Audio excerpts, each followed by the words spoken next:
Is that better? Yeah, it's not as bright.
Welcome, crew, new listeners, guys, gals, ghouls, friends, fiends, whoever may be listening beyond the Omniverse tonight. Secure your tinfoil hats, buckle down tight, and hold on loosely as we soar over the rocky tops of the La Platas on a rocky mountain high, get sucked into the vortex of the Four Corners, and settle down snugly at mile marker 420 in colorful Colorado. It is Saturday, September 16th. Sunday, September 17th, for those of you across the pond and beyond. Good morning, good afternoon, and good evening to you, and welcome to We Are Paradox Media's Late Night in the Rockies. I'm your host, TessaTNT, and we are broadcasting live from the Mile High Clubhouse tonight. If you're listening or watching us live right now, you may be listening to us on KPNL Radio, which you can find on KPNL Radio at kpnl-db.com. You may also find us live on eTalk Radio, which you can find at etalk.tv/radio. If you want to watch, you can watch us on We Are Paradox Media's Facebook, as well as YouTube and Twitch. If you want to listen to us in your free time, whether you're working it or working out, tune in to us under We Are Paradox Media at Spreaker, Twitter, Spotify, Apple Podcasts, Google Podcasts, iTunes, iHeartRadio, Facebook, CastBox, Tumblr, SoundCloud, TuneIn Radio, Deezer, Podcast Addict, Podcast Chaser, Podfind, Podbean, Altel.com, GeoSarn, VLC, Amazon Music, and Audible Media. We're all over the place. I'm sure there's other places we could go, but I can't even think of one. So I have a treat for all my guys and gals out there. Tonight, we will be talking to and getting to know Miss Kelly L. Walters. So a little about her. She found herself on a spiritual journey very young in life, for as long as she can remember. She has always been very observant, introspective, sensitive, philosophical, seen deeply into things, and have been very inquisitive. One of the earliest memories she has is of a wild bird landing on her finger in her backyard. Looking back, it was a goldfinch. There are more recent pictures and videos in 2001 of a variety of wild birds doing the same thing in a metro park. Her parents have observed, along with anyone else who has known her, that animals have always been drawn to her. She feels deeply connected to nature and the interconnectedness of all things. One of the principles that she feels strongly about is that animals will communicate with you if they feel safe with you, and if you are still and quiet yourself. Don't hang on to an outcome of your interaction, and just listen without judgment and not filtering it through your own experiences. It works that way with anything, really. However, animals are unique in that they do not filter themselves and don't have an agenda. They are pure in their intentions. They pick up on the bad energy or intent of humans, which she is sure you may have noticed. This is one reason we have domesticated dogs and trained them to watch over us and our properties. They can tell if your new date at the door has bad intentions before you can. Interestingly, she knew from when she was a small girl that everything had energy. She felt the energetic field that we all give off in different objects. Some people see auras. She had to practice to see those. She felt before she could see. When you find you vibe with someone or that gut feeling someone gives off bad vibes, you're picking up on their energy. The same goes for a place you feel danger in, but you can't quite explain. That intuition is picking up on energy.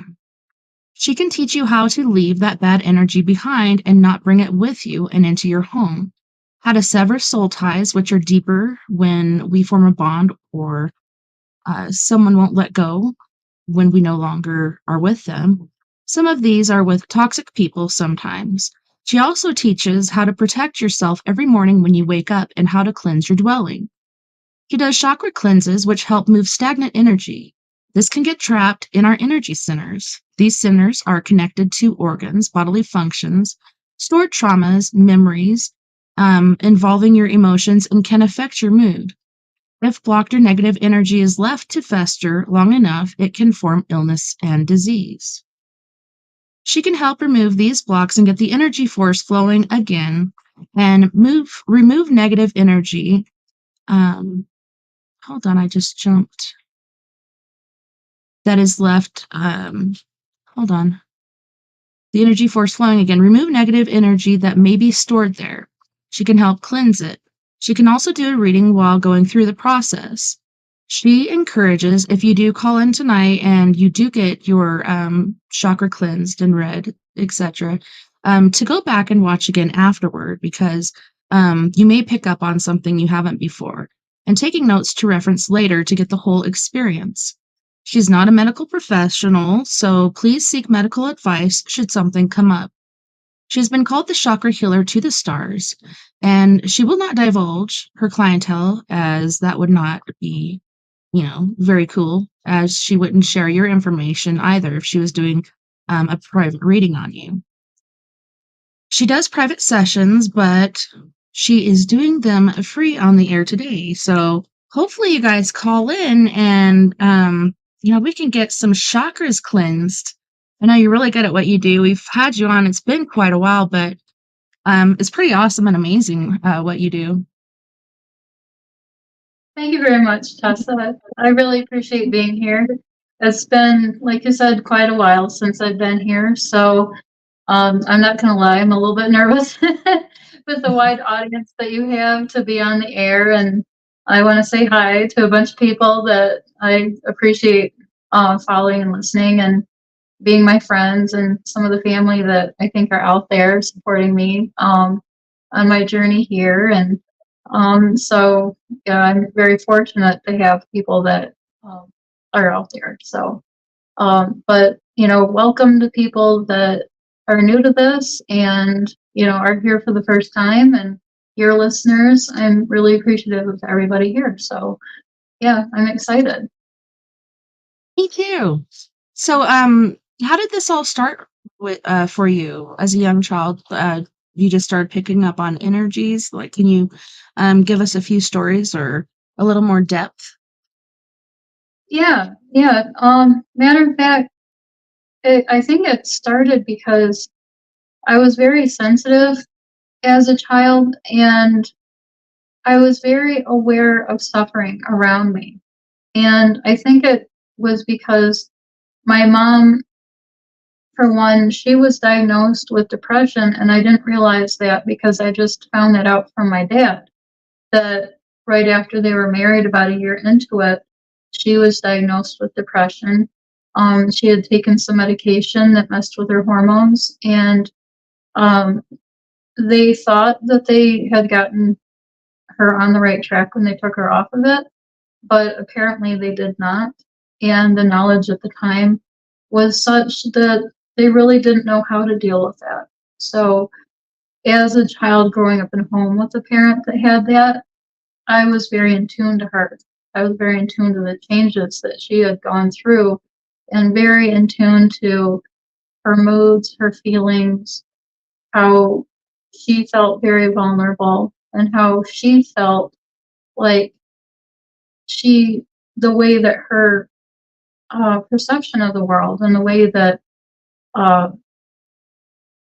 how she had grown up was not exactly ideal. And she would share with me some things, but there are also a lot of things that she didn't share that I picked up on. And then I heard stories of how, like, her mother had forbid her to go out with her friends, and there wasn't any explanation why. And her friends were going to go to a party, and it was over by Lake Michigan. And my mom really wanted to go, and she was angry with her mom because there was no explanation. And she felt like she was being unfairly grounded, like punished. And, there was no provocation for it. And come to find out, it was like my grandma was saving her from herself. And what happened was this group of girls took a convertible and they ended up drinking. And they ended up going too fast, taking some curves. And some boys were involved and they were kind of chasing each other in a car chase. And back then, they didn't really have seatbelts in the convertibles. And they ended up taking a curve too fast. And they didn't make it. And they plowed into a tree. And where my mom would have been sitting was up on the back of the convertible, where it wasn't a seat, but just the back of it. And one of the girls that was sitting there up in the tree, and the rest of her was not, if you know what I mean. So she was definitely saved from herself. And there were witnesses in the other car. It was horrific. And there were a lot of different instances like that in my family where people knew something was going to happen, but there was no indication of it ahead of time. And I started picking up on things like that. And there was no like foreshadowing or indication anything would happen, but I just started to feel like this isn't right. And then I also had times where, like with the birds and other animals, they would just come up to me. And I just thought that was normal. I thought everybody experienced that until I found out they didn't. And I would tell people, and they're like, "What? Are you serious? Come on now." But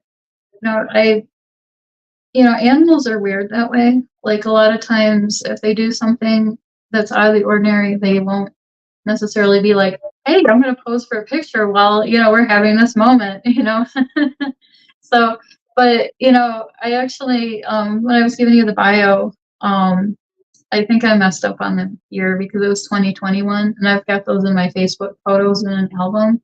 So, but yeah, a friend of mine who does amateur photography, like went with me and he took photos and I took photos. It was like, the woodpecker or, the red-winged blackbird would be like here, and then it would land here and, I would be able to take a video with my phone here or take pictures. And then there were times when, he'd be standing over here and he would take one that was more professional and, he'd be able to get a really good angle.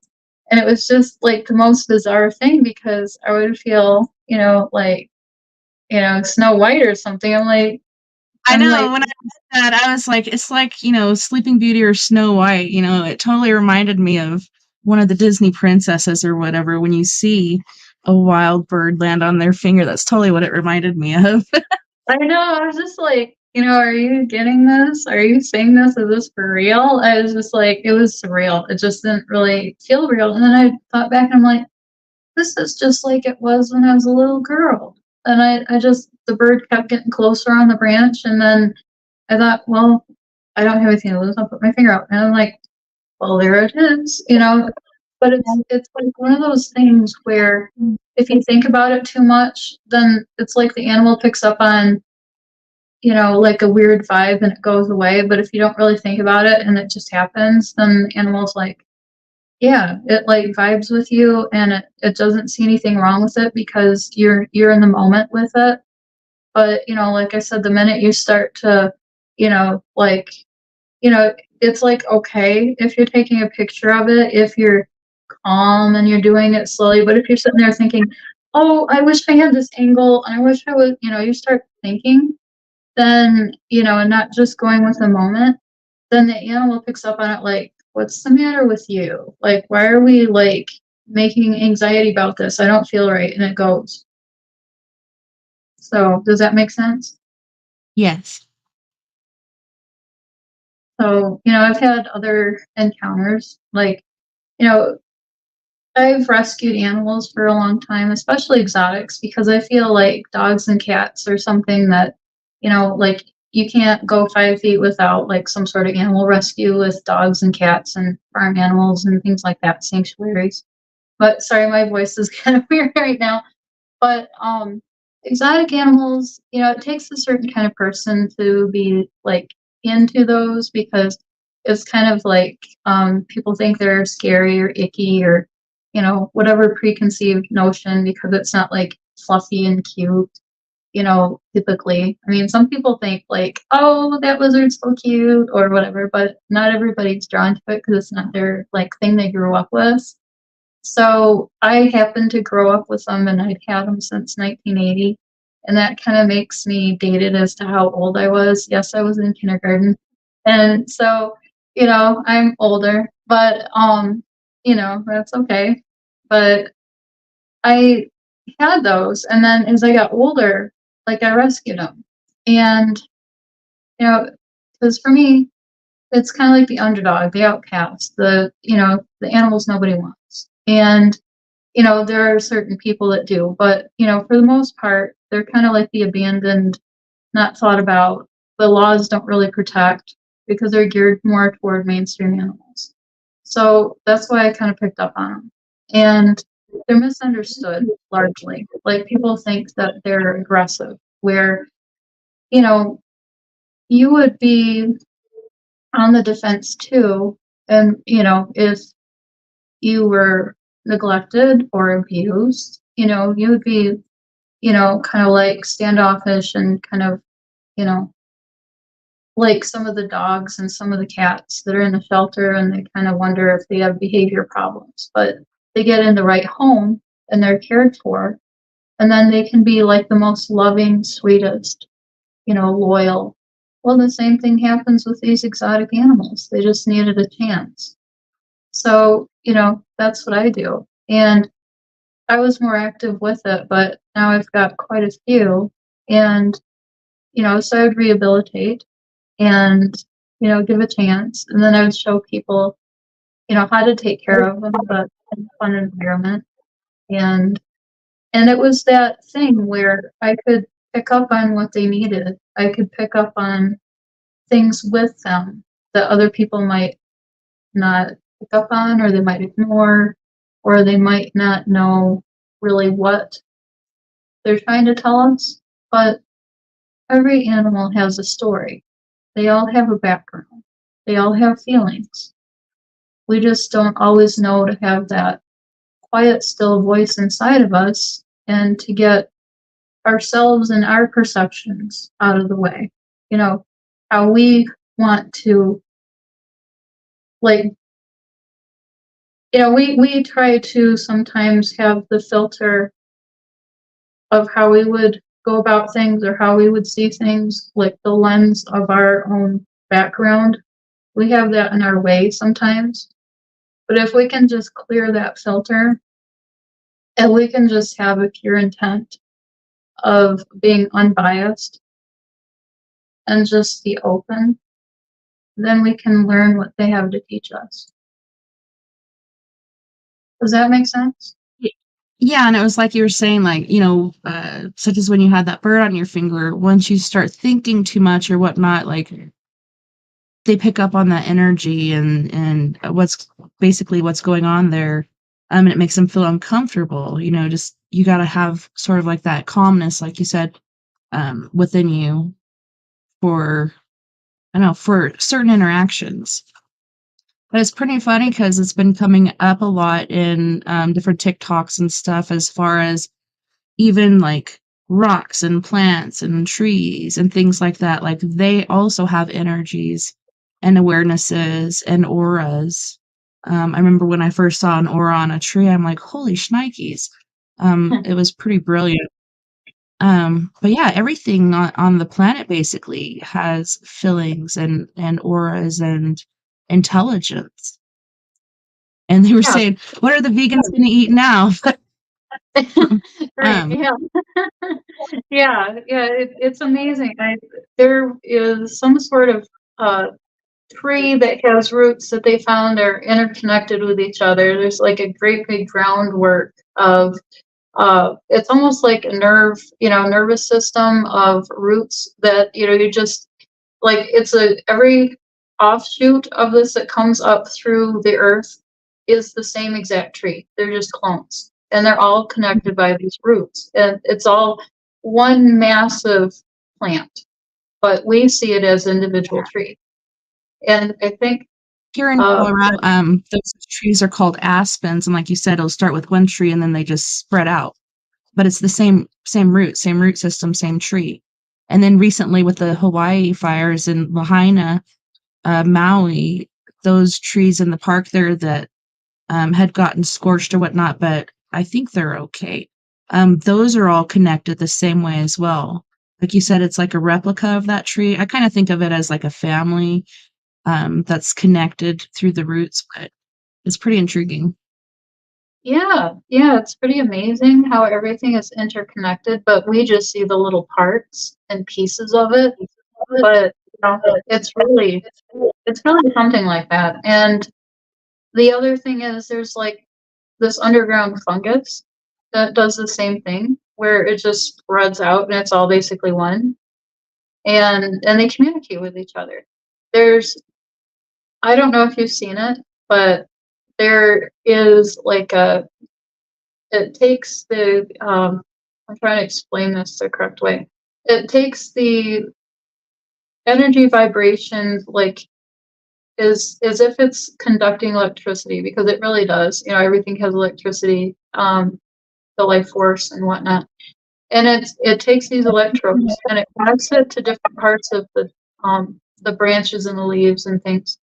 And it will translate that to a sound. And it'll start making music.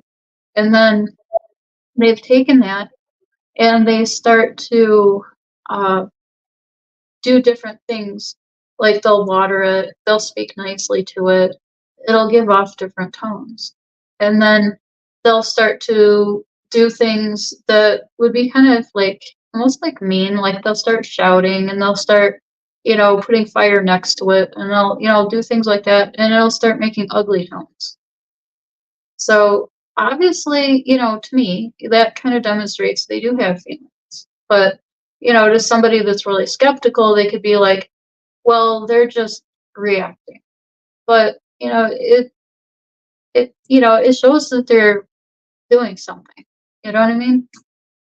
Yeah, I think it's more than just reacting. And another thing they were saying was like plants can, like, they can see you standing in front of them or whatnot. I don't know if you saw this series, The Last of Us, but it's kind of like zombies that have like this mushroom sort of growth, and in certain places it's on the ground too. But like you were saying, the way that they connect and they interact with each other and communicate with each other. Like if you hurt this one certain one, all the rest of them know it and they know where exactly that happened, so they know where exactly to go in this movie, but or the series. But that was pretty interesting. I have not seen it, but it looks like something I would want to look up. Thank you. Mhm. Yeah. Highly recommend it. It's a good show. Ah, yeah, I'll have to look into that. Thank you. Yeah. So, yeah, I find it fascinating how everything interacts with each other and how, we as people interact with each other too. And a lot of times we're so busy in our lives that we really don't pay attention to the little things around us, or we get caught in a loop, get up, get dressed, do our daily routines, and we kind of interact with the same people. We just kind of do the same things. And then, you know, but then there are people that are on their inner work journey, and then they find that they're isolated, what I've found, just through researching, is that a lot of times when we feel alone, we feel isolated, it's because we're going through changes. And a lot of times that means that we're shedding our old selves. And that can kind of feel like we're mourning in a way, but it's learning to let go what no longer serves us.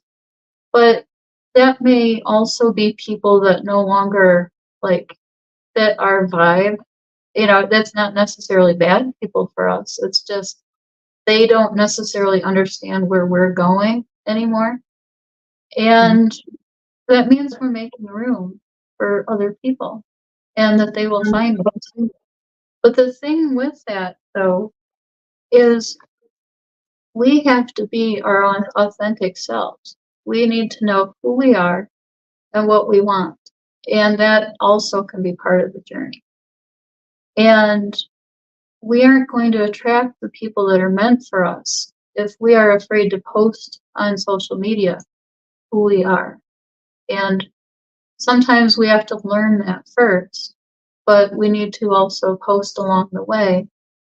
Because if we are posting with the idea of, well, what if people don't really like this? Then they aren't really going to like it. Or what if they get the wrong idea? Well, then those are the people that are not really meant for you. And that's okay, you know? And Yeah, it's part of the growth, I think. It was last weekend when we had Psychic Chris Garcia on, and we were talking about how his group has changed, and sometimes it seems like, hey, that's your family or whatnot, and then they hurt you in different ways and they do certain things and you kind of have to shed them off. And then it's really hard for people to lose people. And yeah, but like you said, that makes room for people that you're meant to find, like everything. And people say this is so cliche and it's not true, but I found it true in life, whether it's good or bad. Everything happens for a reason. It's just hard to see that reason in the moment, hmm, until eventually, you have realization, oh, well, that's why this happened or whatnot. It can be really hard, and taxing and difficult to go through, but it is for a very good reason. It's yes, part of the yeah, growth. yeah, yeah. And especially when things seem really hard and you seem like you're alone and nobody understands, those are the times when your personal growth happens the most. And it can seem really harsh and it can seem like nobody understands, but it is making room for the people that will and the people that do. And a lot of times those people are in the background. They're not coming forth yet. I've noticed that people that I thought didn't really care, they were too busy. And then there were times when I really needed it. I found I had gotten in my own way because I didn't reach out. I didn't think anybody cared. I thought I was by myself. But it was when I took the chance and I reached out, I was like, holy cow, there were people there all along. I just didn't know because I thought that I was going to have to go it alone. And it takes having to actually reach out and ask, even though it makes you really afraid. And it's so hard to do, like, especially if you're a people pleaser and, or people fixer or whatnot, like you're trying to help. It's hard to reach out and ask for help, or sometimes it feels like it takes too much energy to explain what I'm going through and what I need right now. So I'd rather just do it myself. I go through that a lot as well, but um, yeah, it is hard to reach out, especially when you are feeling alone. And people aren't mind readers. Not everyone, some of them, but they don't pick up on the ticks or the different things that are going on within you. So yeah, you do have to reach out.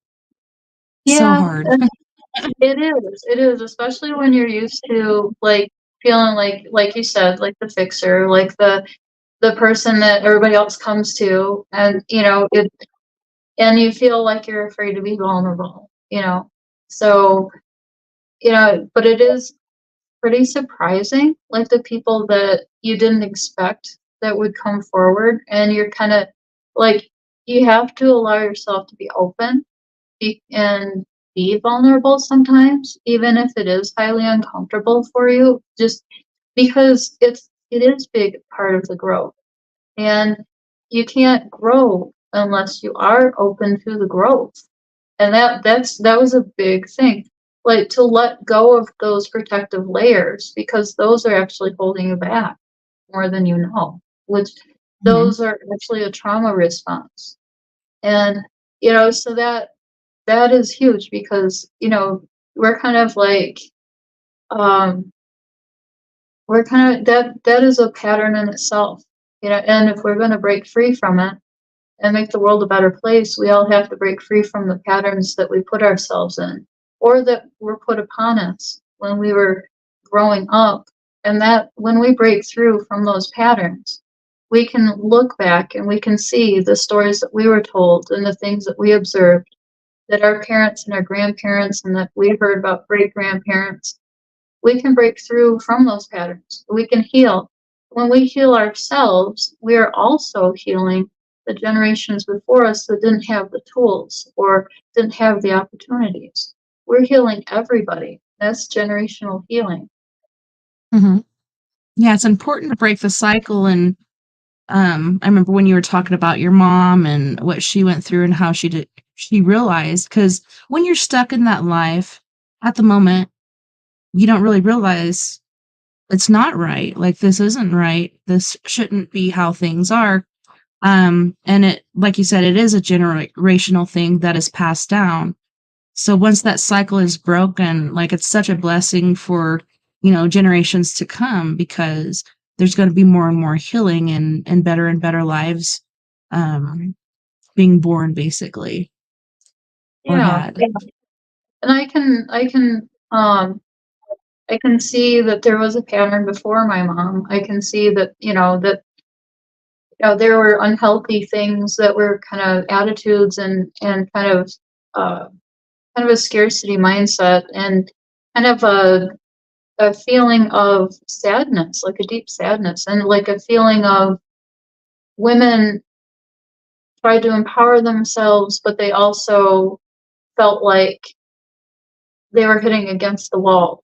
And they felt like they had to put up with people's behavior that was um, not in their best interest, and that was also some of them endured a lot of abuse. My mom was not one of them, but some of the other people in the family were. And for some of them, it was very scary, and for some of them, they just thought that was the way it was.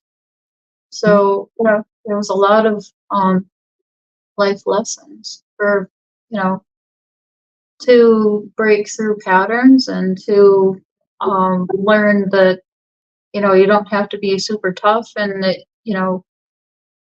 people don't have to be your enemy. And, I don't have to be an island in myself. That, I can be vulnerable and not think that everybody's out to get me. But when you're, Right? yeah. So it's just kind of one of those things where, we can all work together and most Mhm. people, honest and nice people. But when you've had things happen, it doesn't always seem that way. But, Mhm. it's one of those things where it's a lot of growth and letting go. And I think a lot of people are at that point where they're in different places with that. Yeah, and like you were saying, the whole, being an island, sometimes it's made that way because you're in an abusive relationship or an abusive situation. Sometimes it's just because sometimes you need that time to yourself to get to know yourself better. Um, I don't know. Like, I used to not get it when I'd see, like, my mentor, she was single forever, and I'm like, "Man, like, don't you get lonely or whatnot?" And no, because she loved spending time with herself, and I totally get it now. The more I learn about myself, like, the more I like spending time alone, like, having a quiet retreat or whatnot, and not having all this friction and activity around me. sometimes it's a good healing thing, but it's also important to have, people in your corner and people to back you up. Uh, but yeah, we get into these different situations so many different ways. Yeah, I think there's a season for everything. There's a season to be by yourself and self reflect, and that season could be, doing that for an hour or two a day. It could be, you know, being 6 months single. It could be 2 years single. It could be whatever it is that is individual to you. But I think somebody that can't stand to be alone, then the thing that they need to do is take time to be alone and to be comfortable with that and to learn about themselves, because usually the thing that we're running away from is the thing that we need to work on the most. Yeah, and I think another thing is, people are out there looking for somebody to complete their happiness. But I think it's important to find that love for yourself within and then find somebody to complement your happiness. Um, I don't know, there's so many different variations of things going on, but it's very important to get to know yourself really well and love yourself. Yes, there's things about ourselves we hate. We're our own worst critics, but find somebody to complement it, not to complete it. Because if you lose that person, then you basically lose yourself. Um, Yep, absolutely. mm, And they have your own identity. So that if you do lose that person, you're not losing yourself so much that you have to go find yourself again. yeah, I've, yeah, because I've been there before. Like when I was younger, I would lose somebody and be like, "Oh my gosh, I was so tied up in them." And then my friends were like, "Well, finally you're back," because I was like, I didn't want to do anything without that person, but now I have friends and things like that, but I enjoy a lot of my alone time, but I'm doing a lot of inner work and working on things. And but, there's a time where I'm thinking, well, it'd be nice to, I do go on dates once in a while, but it'd be nice to have that person that, I settled down with, and that is a special person that I spend the rest of my life with and build something with. And, they you know, say you can really find that when you least expect it. Don't go looking for it; it'll find you. well, I'm definitely not on the dating apps anymore. So if it's meant to be, I've heard it'll so many happen. horror stories. I've heard so many horror stories. I'm like, if I do ever become single, for whatever reason, I am not gonna go there. Oh,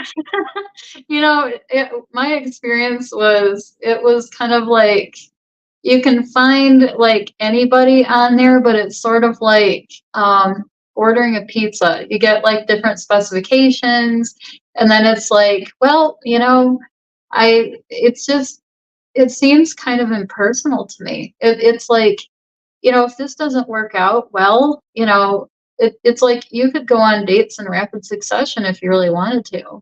Like people, I think, are afraid to commit to somebody because they're afraid they're going to miss the one around the corner. Like maybe the one will pop up in their inbox on Monday and they've already thought that they like the one on Friday, but they're kind of waiting and hoping, well, if this doesn't work out, maybe the one in the inbox on Monday might, or, I really like this one, but they only tick off 8 out of 10 boxes. Maybe the 10 out of 10 will show up. It's just really ridiculous because, you know, maybe that one that you're with, maybe they're not like a 10 on the looks factor, but maybe they'd be really loyal and loving and have all the really real qualities, not the superficial ones that don't mean anything, but people are just so stuck on looks and stuff. It's really, kind of ridiculous.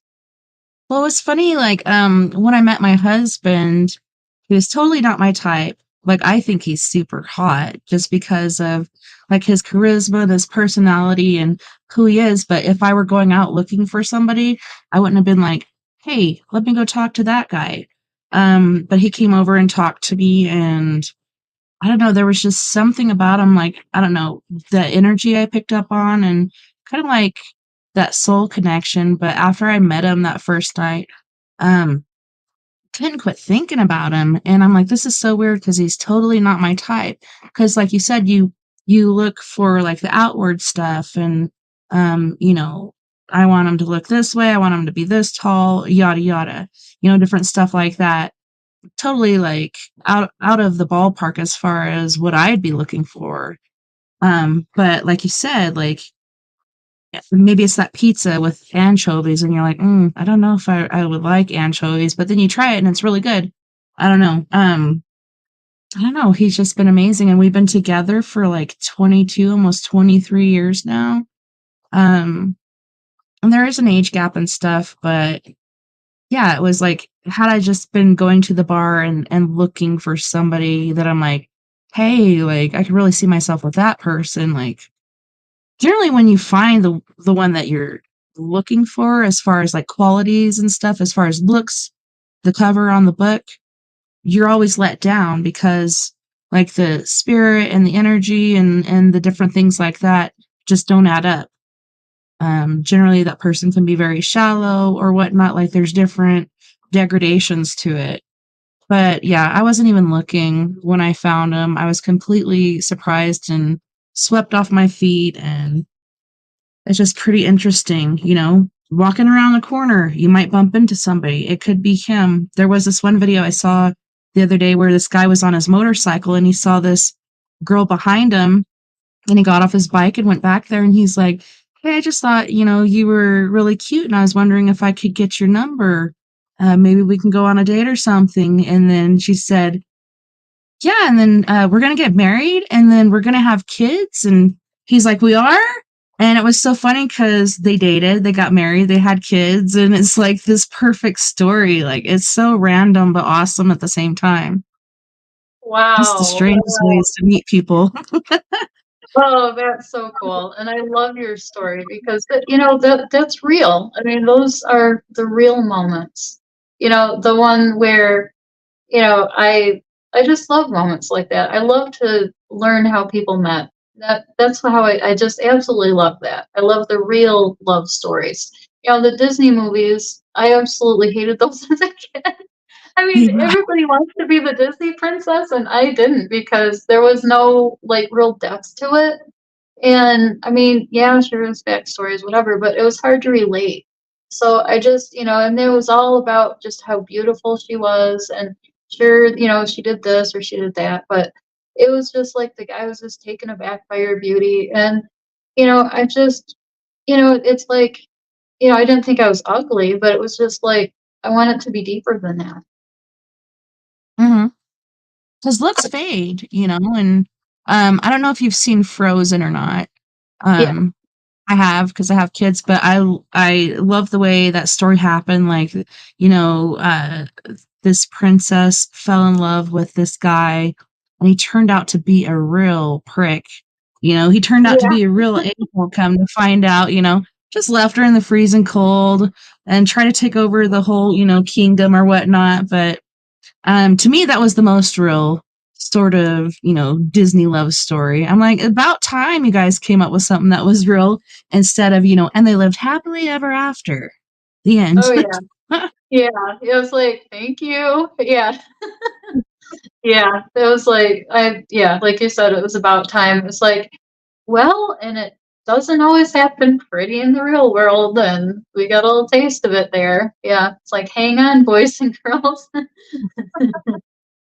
So, yeah. So, I mean, not to say that the real world doesn't have beautiful endings, but obviously yours is a enduring love story, and obviously life has up and down, but you're going through it for the long haul. And I'm if no people quitter. no, no, exactly. And if people expect it to be rosy and happy all the time, I think that's why the divorce rate's so high. Yeah, and then, people are used to going to work and being apart from each other most of the day. Yeah, you're going to spend a few hours per day together, then you're going to go to bed, or maybe you have different shifts or whatnot. But once COVID hit and people were forced to stay together at home, like that's when the divorce rate went up, and domestic violence and abuse and different terrible things like that were just immense. It was pretty scary.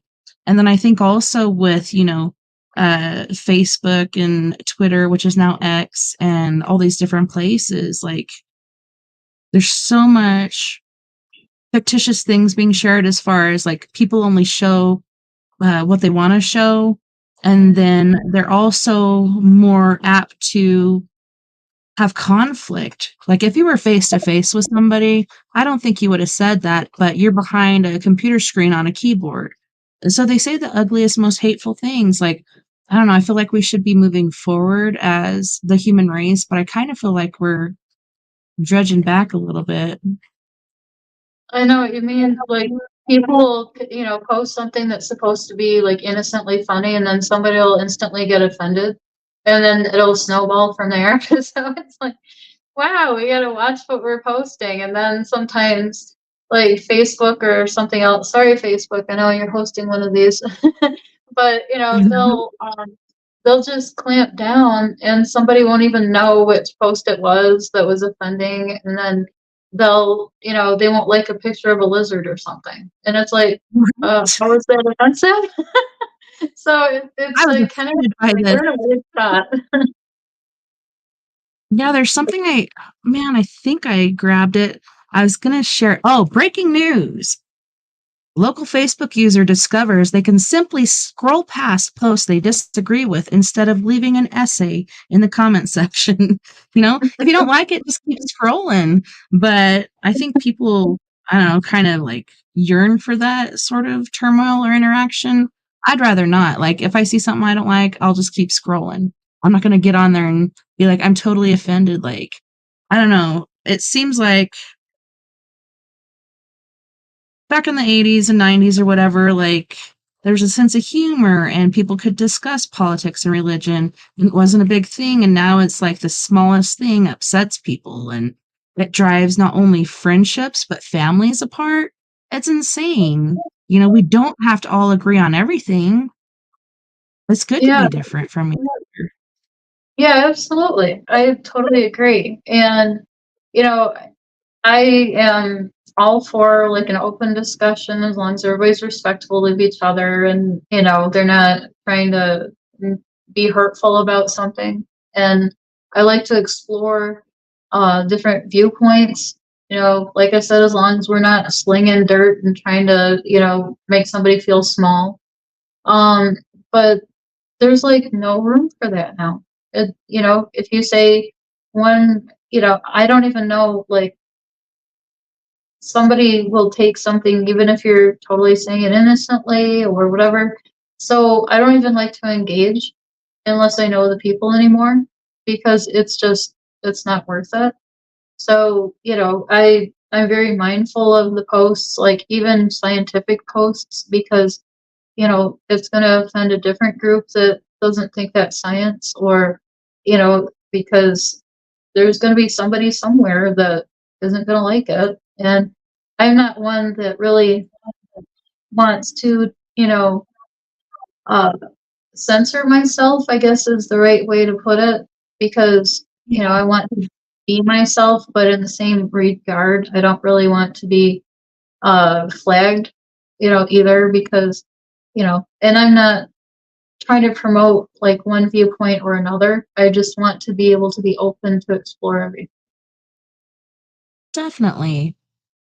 It's a strange world we're living in these days, boys and girls. And I think instead of fighting with each other, it's really important right now that we all come together because the world being a very beautiful place right now is a very hard place to be in. And we're going through so much turmoil and destruction and everything. Like, this is a time we need to come together because together we're stronger, instead of fighting each other. So I think a lot of these different agendas that the government or whoever else is putting out there is doing their job perfectly because it's tearing people apart, and they're pretty pragmatic and I think doing a really good job at what they're doing. And I'm not buying it, but so many people are. Some people might talk about them and say sheeple.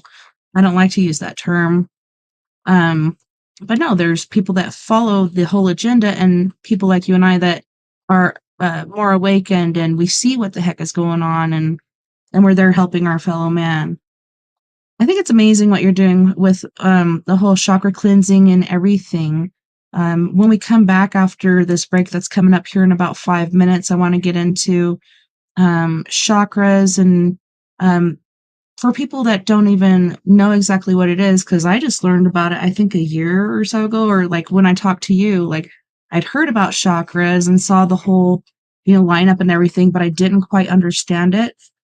And different things keep popping up on my feed that are actually making sense. I'm like, well, that's pretty cool. Um, how did you get into the whole chakra thing? Oh, well, I had a classmate, and he was going to school at the Kalamazoo Center for Healing Arts, and he was becoming a licensed massage therapist. And one of the things that they do is they do energy work, and he was learning the chakras. And, I did something similar already where I was doing healing work and I was, doing things with energy. I just didn't know what it was called. And so he already knew that. He said, "Here, let me show you some more." So that was what, I learned, a lot from him. And he is absolutely amazing. And he has a lot of clients. He's really built that from zero. And I mean, it's just like he had to keep moving to bigger buildings and bigger practices, that he's built. And he's gone like all over the United States to or to be able to learn and take further classes to be able to do different techniques, and it's just absolutely amazing, like the avenues that started to open for him. And for me, it's like, wow, I finally have a name for it. And so I can work on that and help people. So I just love helping people, and kind of doing what comes naturally, which, I can use energy with plants and people. And, I not only rescue animals, but I rescue plants and then I help people. And it's just like, wow, if we, I've done like a whole earth, like I was part of a whole earth, like meditation and prayer circle one year. And that was Oh, just wow. amazing energy. Oh my. So, if we could do more of that, and come together rather than be divisive. Imagine what this world would be like, But the politicians, Utopia. yeah, I mean, but the politicians, they gain more power if we're divided, and they always seem to find a different way to do that. Each year, there's a different theme, so that's kind of where we're at. And it's funny you say that because, like, the elections are coming up. Guess what Mhm. else is coming up? A new variation of COVID. Surprise, surprise. Yeah. It's like, Wow. what the heck? Can we change the scenario here or can we get a different storyline? Kind of sick of Well, this one. yeah, yeah. And the climate stuff, it's acid rain, and now we're gonna have, global cooling, global warming, it's now we get the wildfires. There's always, something. So I guess we'll see what the theme is 5 and 10 years from now, because it's different than it was 50 years ago. And 50 years ago, they said we wouldn't exist now. So, we'll see. Yeah, they've been talking about the end of time since the beginning of time, but I don't know. Basically, wow, we must really fix ourselves because we're still here. Yep. So we must have done something right, even though everybody says it's wrong. I don't know. I'm confused. We're like that Nobody, nasty fungus you can't get rid of. But I love mushrooms. yeah. Mushrooms are one of the things I can actually eat with my allergies, but I don't touch the magic ones. You don't touch the what? I don't touch the magic ones. Oh, I love those. Actually made some Oh, chocolates out of those. And we actually passed a bill here this last year to use that as medicine. And I do believe, like, marijuana, herbs from the earth we should use, mushrooms from the earth we should use. There's so many different things from the earth we can use instead of just falling for all this hoopla with the pharmaceutical company for depression and so many different things. It's pretty yeah. amazing what can be done and the effects of it. Um, but hey, to each their own. I I ain't gonna I force rooms on you. No, I don't have any problem with it. I just don't know how I'd react, so I'd rather not find out. But Oh, if somebody else wants to yeah. and they're not committing, don't do it and drive. But if they want to do it in the privacy of their home and the practice of a professional, go for it. More power to you. Just don't have a bad reaction from it, please. So be safe, do it, and have a good time, or do it for medicinal purposes, do it for therapeutic purposes, but just make sure you're safe and you know what you're doing. Yeah, and like medicinally and therapeutically, it's called microdosing. So instead of taking a ton, like a lot of people do, because they're like, hey, we're going to party, let's take a ton of mushrooms, you just take a little bit. And it's pretty amazing how it affects you. And I don't know, I'm actually for it. It's a good thing. And you can do it with a doctor or whatnot. Um, but yeah, it's pretty amazing.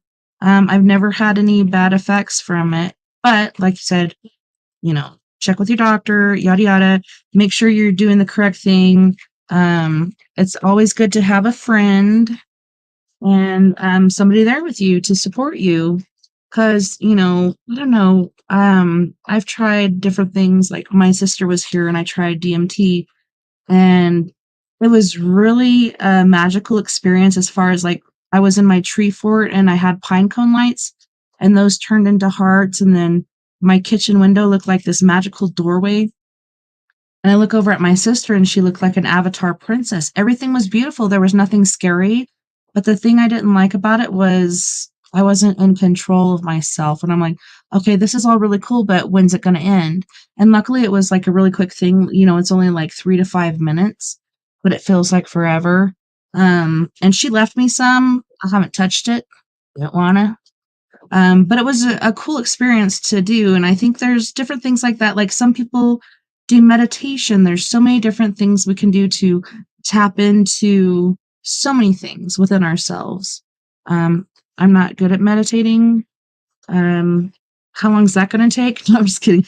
Um, but I think it's a good process for the human being to go through these certain things Yeah, to learn more yeah. about yourself. I've heard that it is a good way to awaken spiritual growth and things like that. So, yeah, I myself am good at meditating, but somebody that's not, that might be a way to open up themselves. So, I'm not against it. I just don't know that I would do well with it. So, I guess you don't know unless you try. I know. It's kind of scary.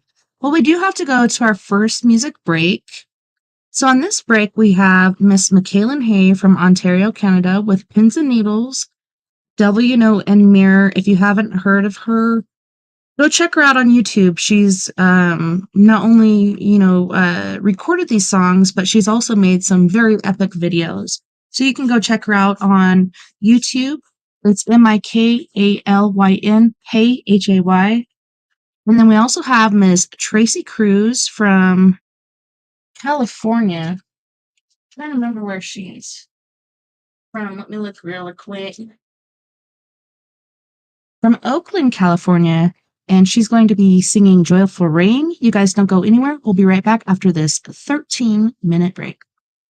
Talking on pins and needles, everywhere through a microscope. You keep stomping down on the ground while I've been stuck on this tightrope. I just wanna say what I wanna say without your sentence. I'm not willing to do the time when I'm innocent, and I'm innocent. Talking on pins and needles. Talking on pins and needles. I'm gonna hang it up, hang it up, hang it up. I'm done and I'm done. I'm gonna hang it up, and I'm done. I'm gonna hang it up, and I'm done. Done my share of thin ice with your blowtorch at my feet. You won't ever see me beg, so take this tongue off your leash. I'm gonna say say, don't need permission. Interpret it how you want, it's my decision. Talking on pins and needles. Talking on pins and needles. I'm gonna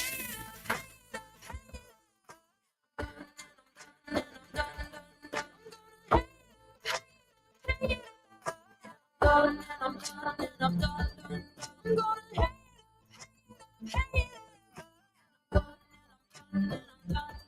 I'm gonna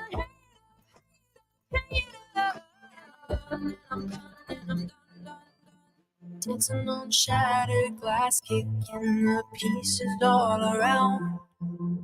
My safety has been broken, this is now a hunting ground. Talking on pins and needles. Talking on pins and needles. I'm gonna hang it up. I'm gonna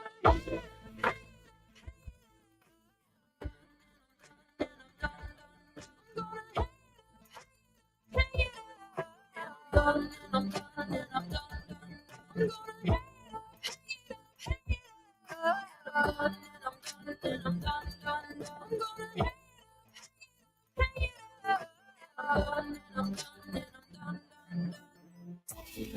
I'm gonna hang it up, I'm gonna hang it up, I'm gonna hang it up, I'm gonna hang it up, I'm gonna hang it up, I'm gonna hang it up, I'm gonna hang it up, I'm gonna hang it up, I'm gonna hang it up, I'm gonna hang it up, I'm gonna hang it up.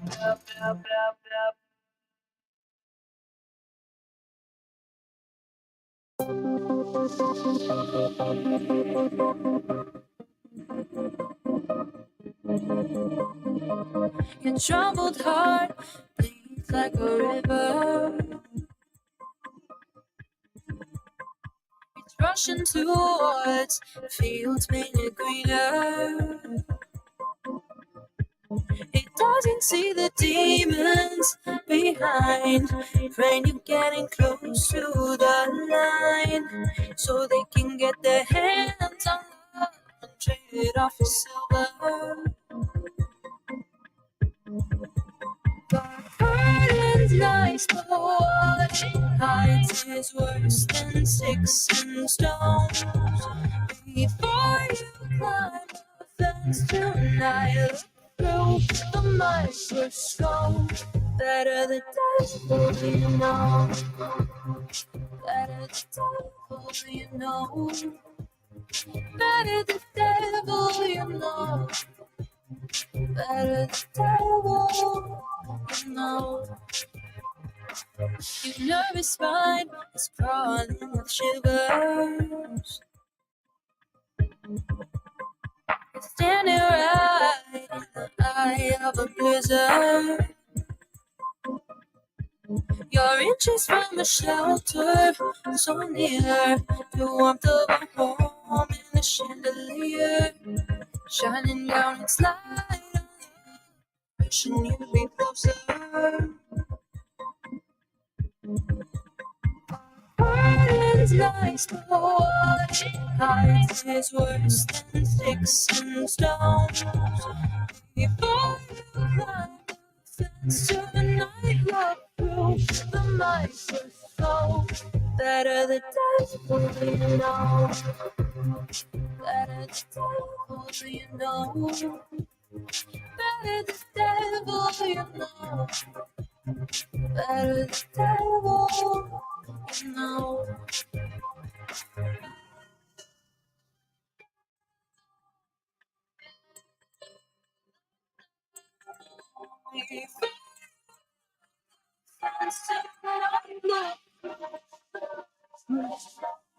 Better the devil you know. Better the devil you know. Better the devil you know. Better the devil you know.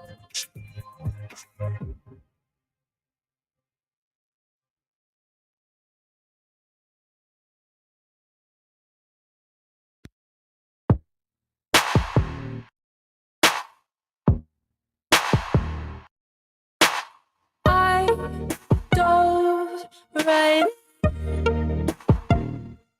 Taking a parachute, fell right through, hit the water hard. Moving too fast, spiraling out of control, was touch and go, went a little far. You taught me how to turn a blind eye, showed you how to keep a shoulder cold. No one walked away without a scar. Been digging through the pieces, reach, but objects may seem nearer through this rippled mirror. Been digging through the pieces, your heart is out of reach, but objects may seem nearer through this rippled mirror.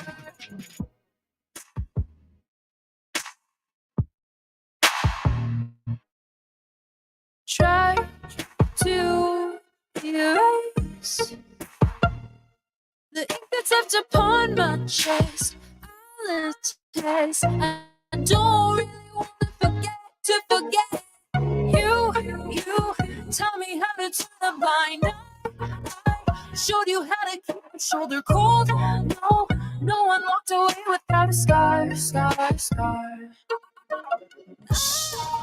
Been digging through the pieces, your heart is out of reach, but objects may seem nearer through this rippled mirror. Been digging through the pieces, your heart is out of reach, but objects may seem nearer through this rippled mirror. You taught me how to turn a blind eye, showed you how to keep a shoulder cold. No one walked away without a scar. Been digging through the pieces, your heart is out of reach, but objects may seem nearer through this rippled mirror. Been digging through the pieces, your heart is out of reach, but objects may seem nearer through this rippled mirror.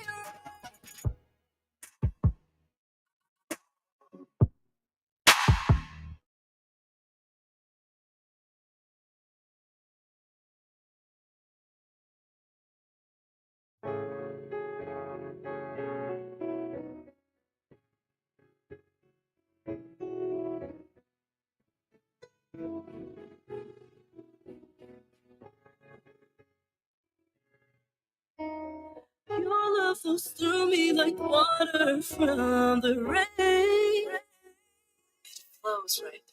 You've cleansed my soul and washed away all the pain. Wash every part. Your love lives higher than all of the stars in the sky. So high. I may not wish on you to be by my side. You loving me, I feel like crying. You loving me, I feel like crying. Tears that don't fall from the sky to make your love outshines all the rays of the morning light. So I'm so blinded by your love that glows inside.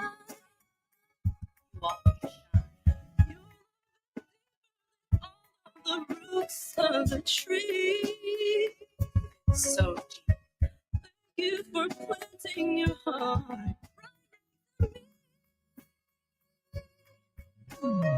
You love me. I feel like flying. You love me. Like crying. You fall from the tears of joy.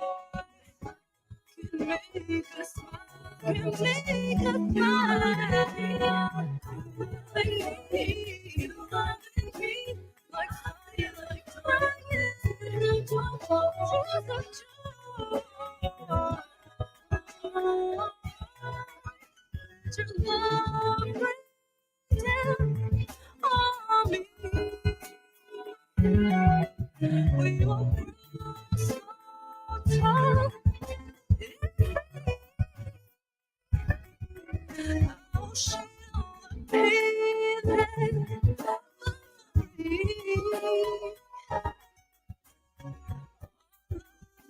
can weather anything.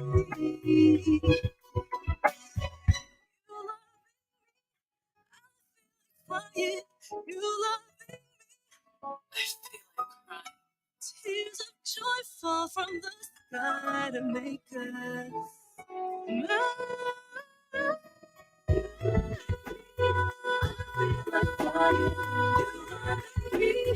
I feel like crying. Tears of joy fall from the sky to make us smile. To make us smile. I feel like crying. You love me. I feel like crying.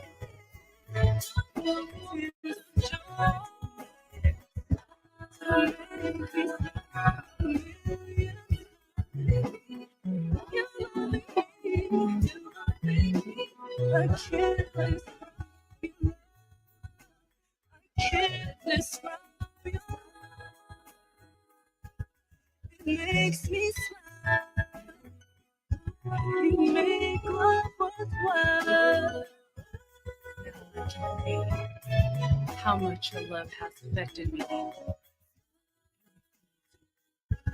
Makes me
Oh, hi.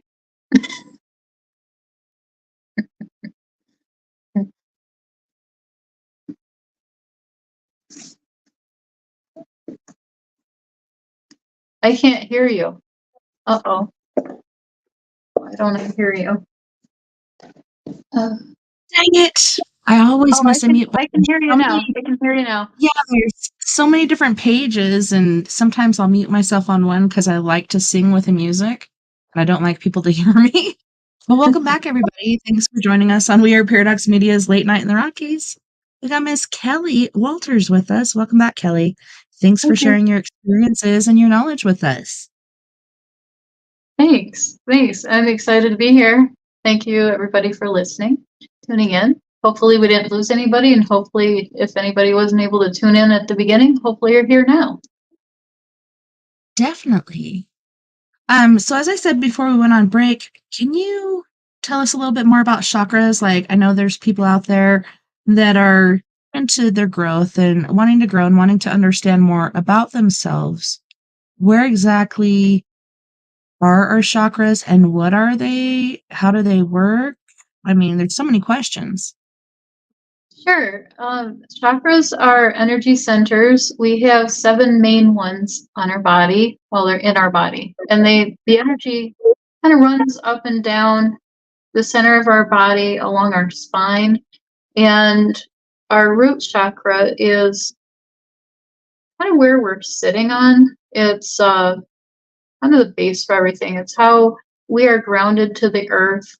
It's where we have, it's been a long time since I've done that.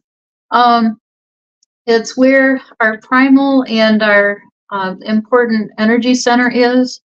So it's how we kind of kind of like relate to the world in like a primal way. It's kind of like our animal instincts. But like I said, it's kind of like at the base of our body if we're sitting down. And a lot of times, if people are talking about grounding, it means that it's grounding to the earth. And there are people that do earthing or they get a grounding mat. But if it's nice weather out, if you go to outside and you're walking barefoot, then you're activating your root chakra. And it's kind of where the base is for all the other chakras. If your root's off, then you're probably going to have the rest of your chakras off, or at least some of them, because that's kind of like, kind of like the basin where everything sits. So then the next one that you have is the sacral, and that one is located halfway between your belly button and like your bikini line. And that one is where it's your emotional center. It's where you have sensuality and creativity. They all come from this center. And so if you can imagine that if this one is not flowing properly, you're going to have issues in those areas. You're going to be feeling like you're going to have stuck emotions. You're going to feel like you're not able to move forward. You're going to feel some confusion. You might even have some depression and things like that. You could have anxiety. It's kind of like when you So, feel that in your stomach. yeah, when you get the icky feeling or a good feeling or butterflies or whatnot. So the root chakra, is that the yellow one? The root is actually the red one. And Red. And yeah, the next one we're talking about right now is the yellow one? that one's the orange one. Orange. Okay. Yeah, and then the one that's yellow is the solar plexus. That one is the one that goes between your belly button and like your top of your rib cage. So it's like, right in here. That's the solar plexus. So Mhm. that one is the one that's your personal power, your self-esteem, your like your power of transformation, that's things like that. So if you're feeling like that's congested or that's blocked or you have an issue in this area, you're going to be feeling like you're small. You're going to be feeling like you can't do it. Like you're just going to be feeling like in a slump. Like you're not like going to feel very empowered. You're going to have issues with those things. That's the yellow one. The heart chakra is the green one.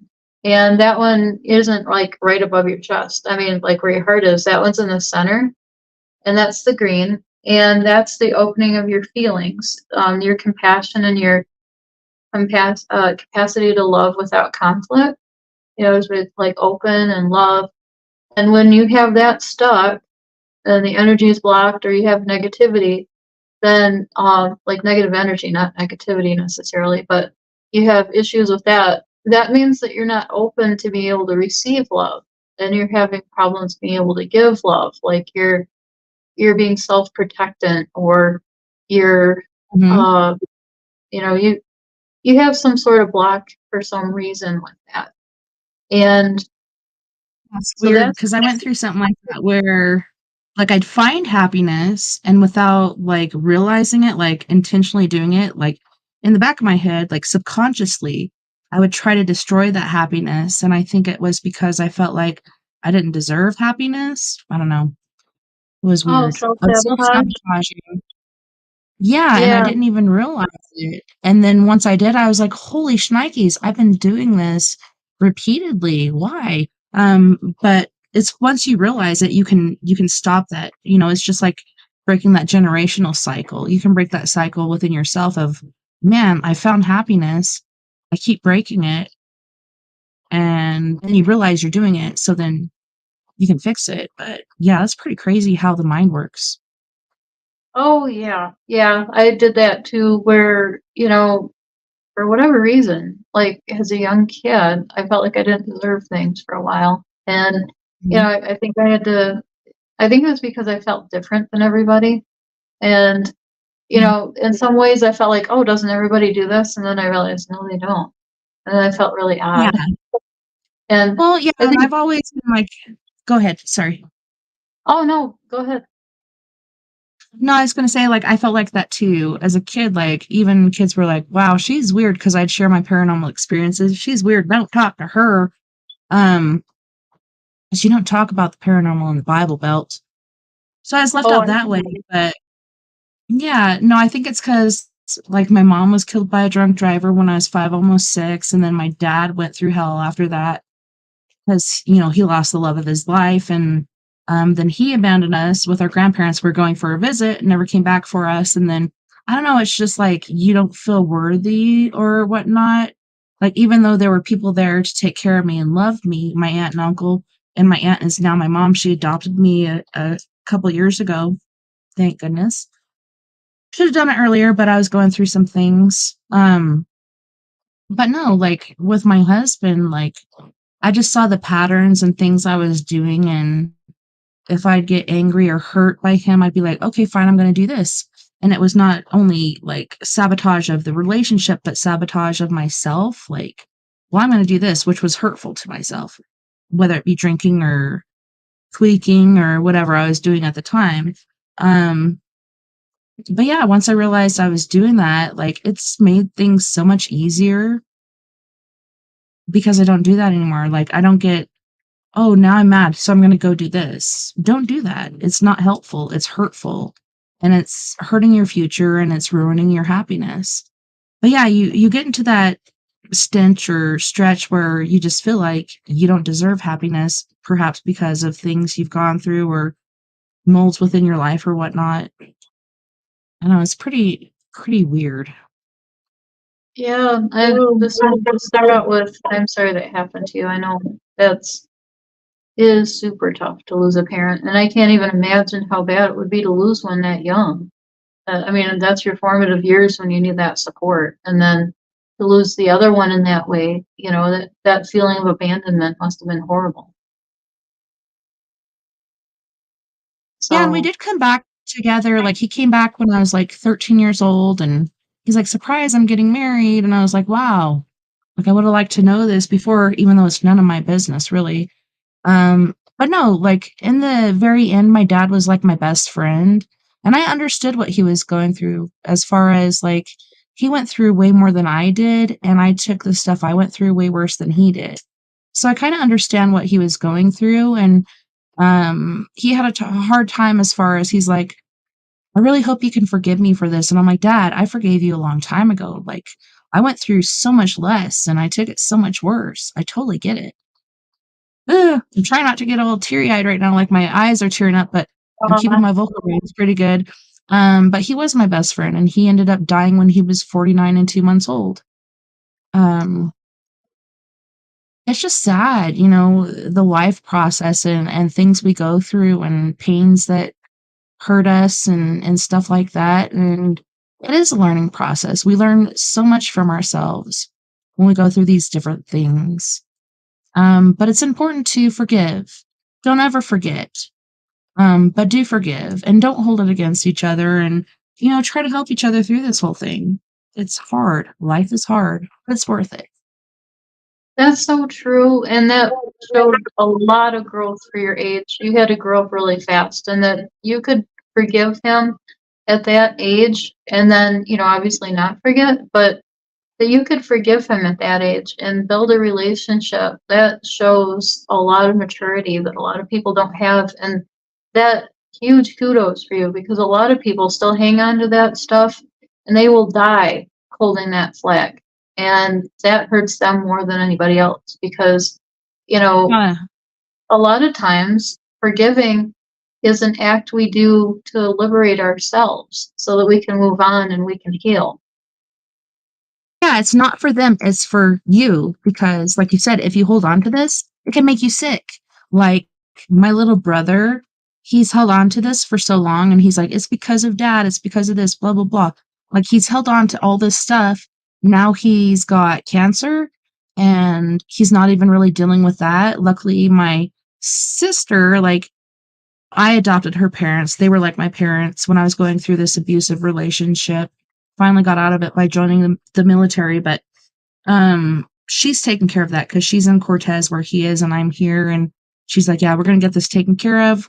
We're getting him booked back into his doctor's appointments and stuff because he needs to take care of it. But I just wish he could forgive and let go of that, because having that negativity and that hate or whatever else he's carrying around is so bad for you. And now he's got cancer, and it's not good. It causes cancer, so many different health things when you carry around that negativity. It's toxic, not good for you. That's so true, and it's so sad to me when people do that, because like you said, they're doing that to themselves, and that's not what they wanted. But unfortunately, where our intention goes, our body goes, and our direction in life goes.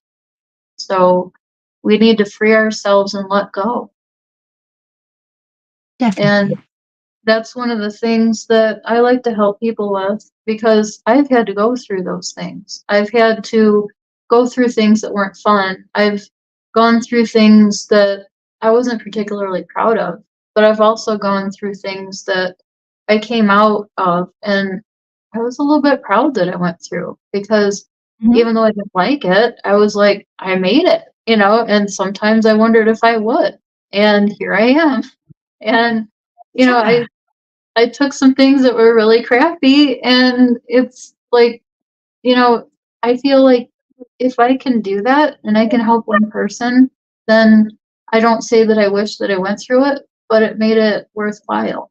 Not that, it's not something I would choose for myself or anyone else, but I can at least exactly. help I would have people. rather not done it, but I'm grateful that I did go through it, because had I not, I wouldn't be the person I am today.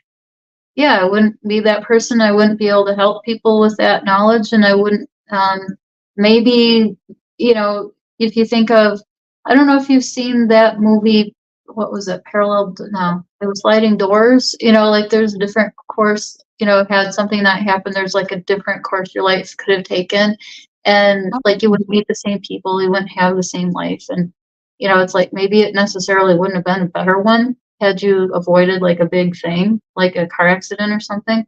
So, it's kind of an interesting way. Like you think parallel universes, you think, but it's really like you just don't know. Like you might not even be here had you avoided something you thought was really bad.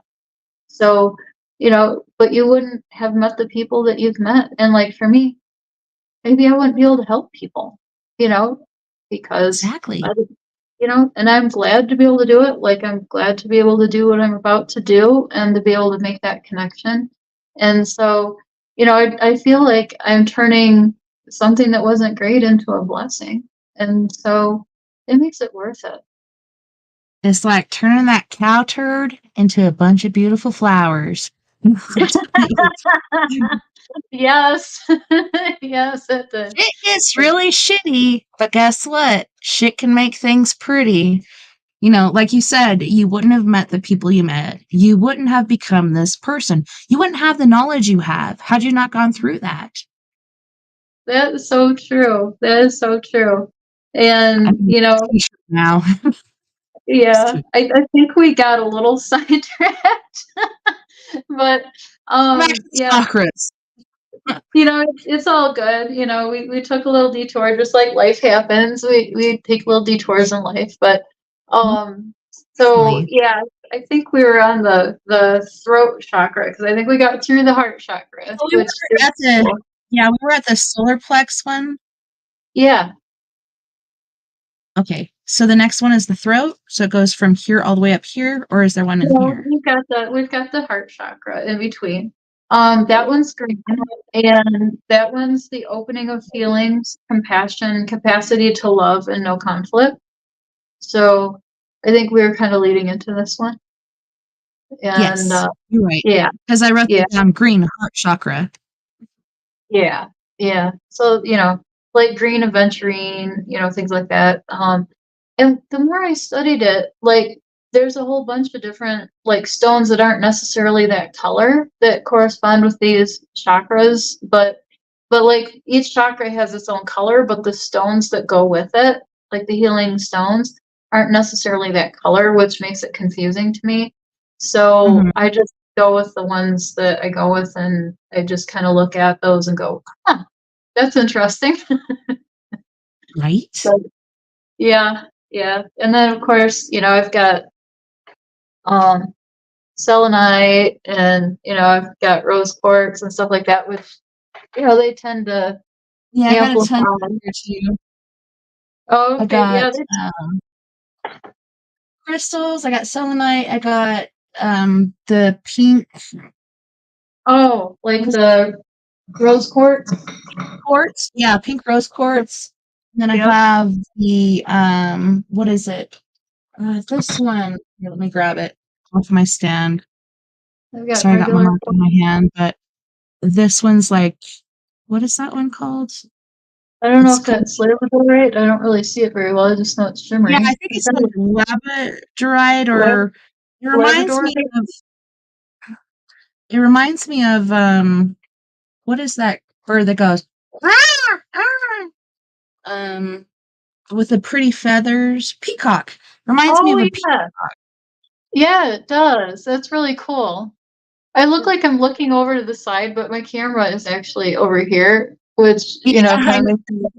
Yeah, I'm pointing over here to the camera, but wait a minute. No, the camera's. Yeah, the camera's this way. So I look like I'm looking over here at, like, I'm really distracted, but no, the camera's not like straight up here. So yeah, I look weird. I But have this hey, really pretty, like, green quartz. I ooh, don't know what the I'm heck not that is, sure. but I love it. I don't It know, but looks there is like an app. jade, but not. Yeah, Jade's. I don't know if it gets that dark. I'm not sure. No, I think it's something Um, else. yeah, there's a crystal. It's called Crystal Guide, and it's an app, and then you can like put in like different descriptors, or you can put in like colors, or you can put in like the name of something, or you can put in the properties you're looking for, which is really cool. Mhm. And then it'll give you like names of stones, and then it'll give you pictures. So I like using that one.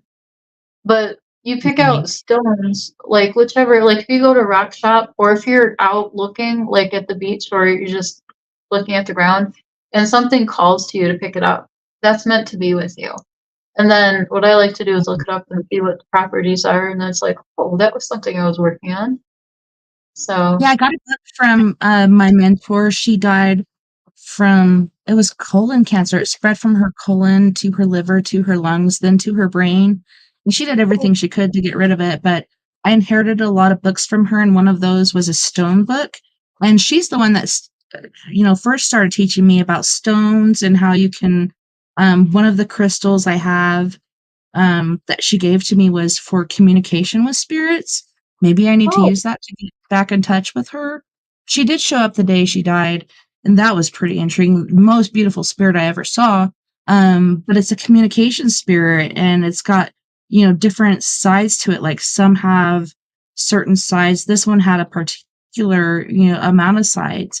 So that was pretty wow. intriguing. We're off campus again, and I blame myself, but yes, tourmaline and selenite, those things are very important to carry with you if you're going on an investigation. They're protective stones for different reasons. But I think these other ones are cool too. When she was passing, her daughter actually put a rose quartz stone on her chest while she was passing. Because doesn't that, like, that's for a connection, and it also, like, portrays love or whatnot for the rose Yeah, quartz? yeah, absolutely. Yeah, it'll send out love vibes, and it'll attract love vibes, and yeah, it'll kind of like help like cleanse, the air and things like that. So yeah, Mhm. it's really good on doing that. So Nice. yeah, I think that was very helpful. It's calming and soothing as well. So that would help transition that in a calm way. Yeah, I had a rose quartz wand that my husband bought me, and it was supposedly for breaking ties or something, which was weird to me. I'm like, "Why did you buy this for me?"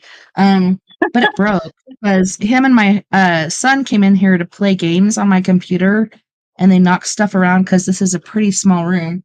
and it broke, but I still have it back here. But yeah, it's important to have stones, and a lot of people don't get it. They're just like, they're just rocks. Well, they are, but at the same time, they have certain qualities and certain things where they can actually help you.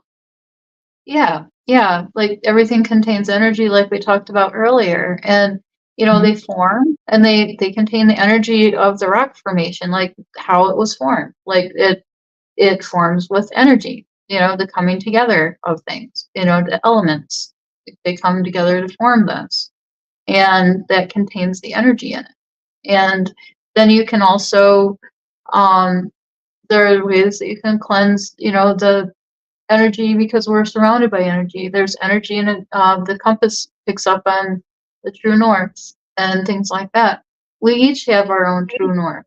The things that we follow, the things that are important to us as values. We each have our North Star. And, so we also have our higher self, like our best self. So when we go to figure out what we should be doing, how do we picture our best self doing it? What is our best self? So, that's something that we should try to aim for and tap into. When you're trying to figure out what should my goals be, what am I aiming to do, what would your best self choose? What would your best self be doing? It's kind of like the power of affirmations, the power of doing one of those boards where you put up there like the different things, and then you look on that board, your goals, and you want to do this, you want to do that. What is your best self going to look like doing those things? What is that? But more importantly, how is that going to feel while you're doing those things? So Definitely. that's important. Um, so yeah, we're almost there on figuring out the chakras. Yeah, we Yeah. got a little So we're sidetracked, at the but throat chakra. What color is the throat chakra? the throat chakra is blue. Okay. So with that, yeah, the throat is the ability to manifest and express your truth in the world, which is funny because we were just talking about that. So that was kind of a cool segue. So it's Definitely. like things are flowing We didn't like even they're plan supposed it. to.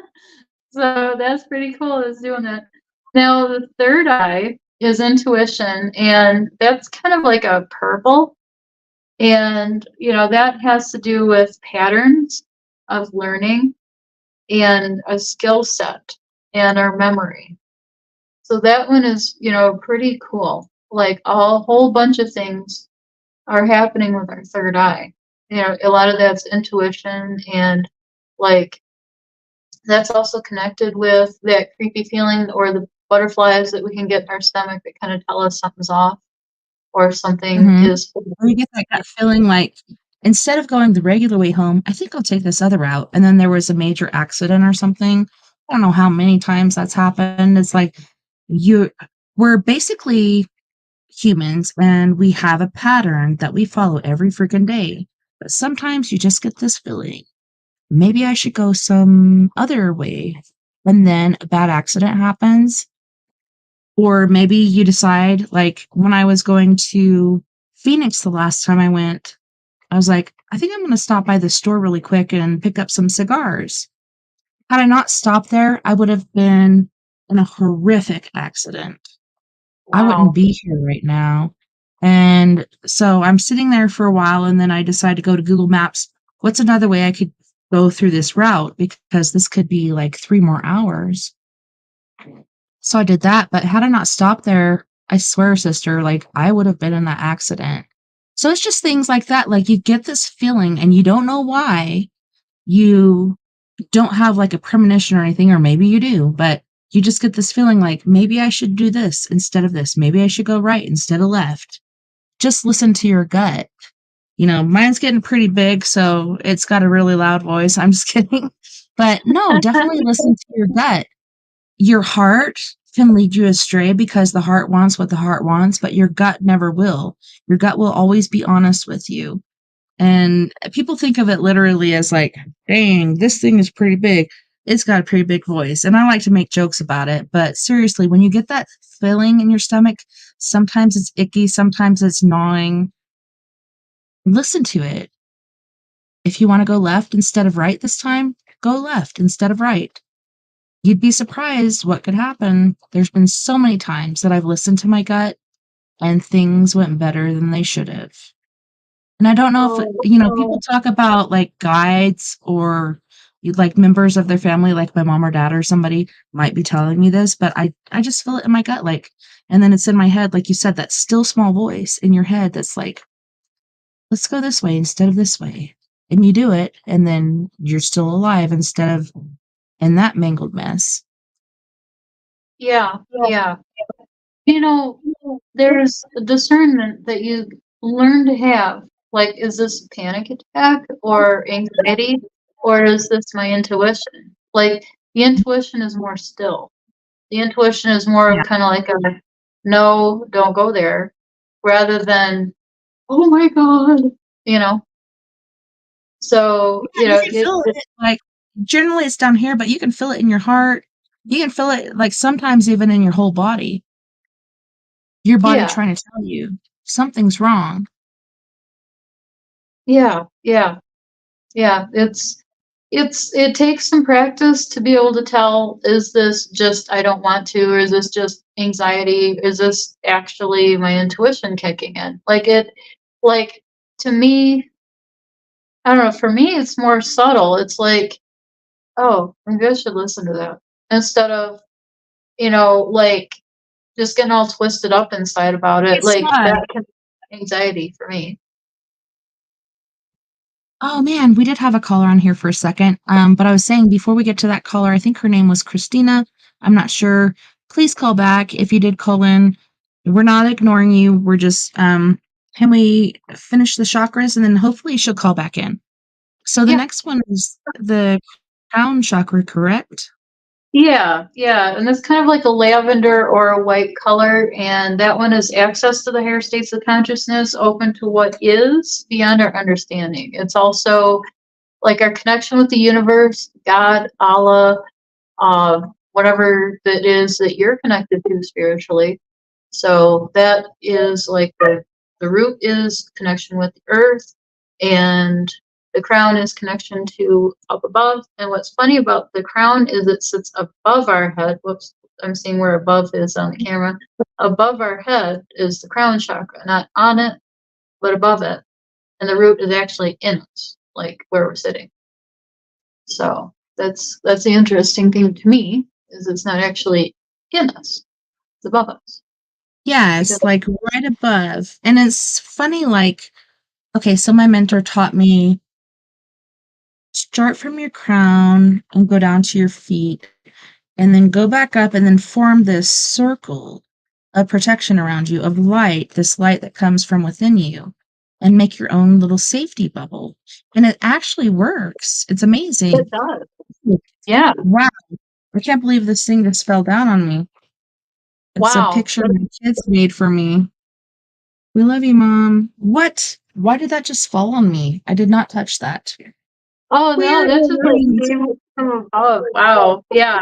They Yeah, wanted it to, was like up here. I think they wanted to remind you, hey, we're here, and I think um maybe you had a visitor. I know. Dude, I have to tell you a story probably next hour because I don't want to interrupt anybody, but a doppelganger of me was seen last weekend. I will tell you that story. Where were we? Well, I forgot to say that the third eye is located here just above our eyebrows, kind of like in the center of the forehead. Yeah, So yeah, that right there. Yeah, that one yeah. is the third eye. Poking myself in the eye.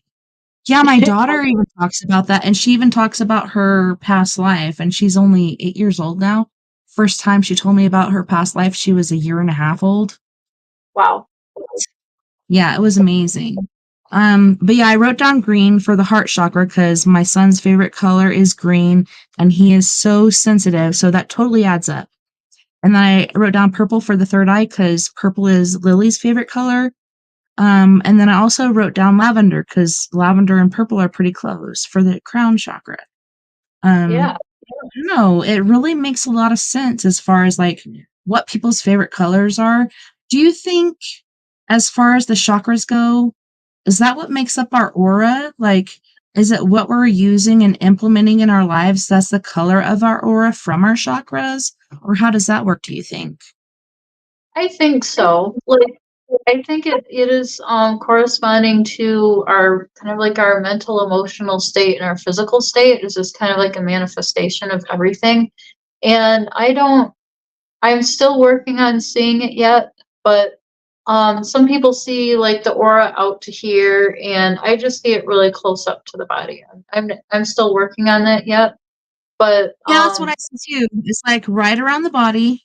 The only time I saw it huge was, like I said, with my mentor when she came to visit. It was huge. And it reminded me of one of those candles you buy where you see Mary or whoever, and it was like really huge.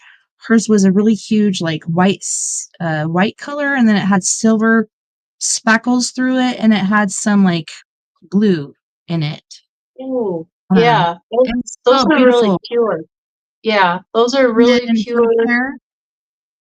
her hair was short because she went through chemotherapy and stuff, but when I saw her, her hair was long again, and she had a braid alongside her head, and when she died, we had to clean her up because certain things happen when you pass away, and then we put her in the clothes she wanted to go to the other side with.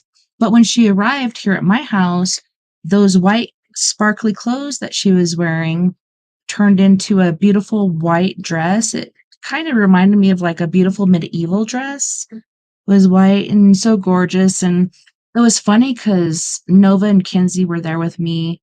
Lily wasn't because she was just a baby, but Lily was her favorite. And I told the girls, I'm like, she's about to pass. If you guys need to, you can go out to the car. Like, this is a really hard thing to go through. So you might not want to be here for this. And so I think Nova stayed and Kinsey went out to the car. And then Nova at some point went out to the car. But yeah, Nova that night, she's like, Mom, can I sleep in here with you? Because Cat's out there and she's looking out the window and it's kind of freaking me out. I'm like, are you serious? She's like, yeah, can I sleep with you? And I'm like, yeah, come in. We got a California king size bed. She can fit. So I'm like, yeah, get in bed. We can do that. And then I don't know, it was so weird. Like I was sleeping and I sat up and my eyes were closed, but like, how when your eyes are closed and there's light shining, you can see the light coming through your eyes? Like I could see light coming through, and then I opened my eyes and I looked, and there was Kat, and she was smiling, and her hair was so beautiful. She was wearing this beautiful dress. I think she was coming to check on Nova. And when I felt that, because like you said, you got to listen to that still small voice within you. You got to listen to those triggers. I'm like, she's not here for me. She's here for Nova. So I'm just going to try to go back to sleep. It was the most beautiful spirit I ever saw, and I've seen a lot. She was the most beautiful, and I think it's because she knew a lot as far as stones and spirituality, etc., and loving herself, like being alone for so long and loving herself. Like, I don't know, that was the most beautiful spirit I ever saw, and she looked happy. I don't know, it was amazing. Oh, that's wonderful. Yeah, that's absolutely wonderful. Yeah, that was a very special visit. Yeah, absolutely, I totally, totally love when people get visits like that and that they're aware enough that they're not afraid when they get those. Because, you know, sometimes people get visits and they're freaked out by it, like, oh my gosh, I saw my mom, or I saw my grandma and it freaked me out. She was at the foot of my bed, that kind of thing. And it's like, she's trying to tell you she loves you, you know? Yeah, or let you know she's okay, and generally that's the message. Sorry, message. No, the message is I'm okay. And that's generally what it is. And it sounds repetitive, but it's so important because people are wondering, like, did they hurt a lot at death? Did this and that happen? There's so many questions. And generally they come back to let you know, I'm okay.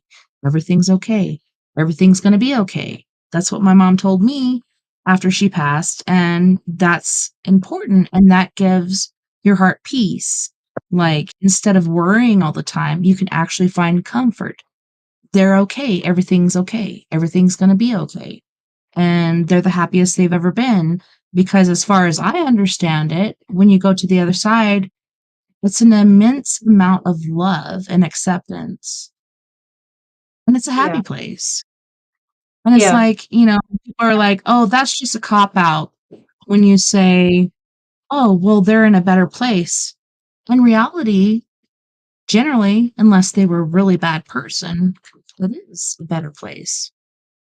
Yeah, I think next time we can talk about, because I don't want to take away from doing chakras, but we can talk about near-death experiences and visitations and things more because I've had, some encounters and I don't want to dwell on, I mean, we can talk about, I would absolutely love to hear about paranormal investigations that you've done.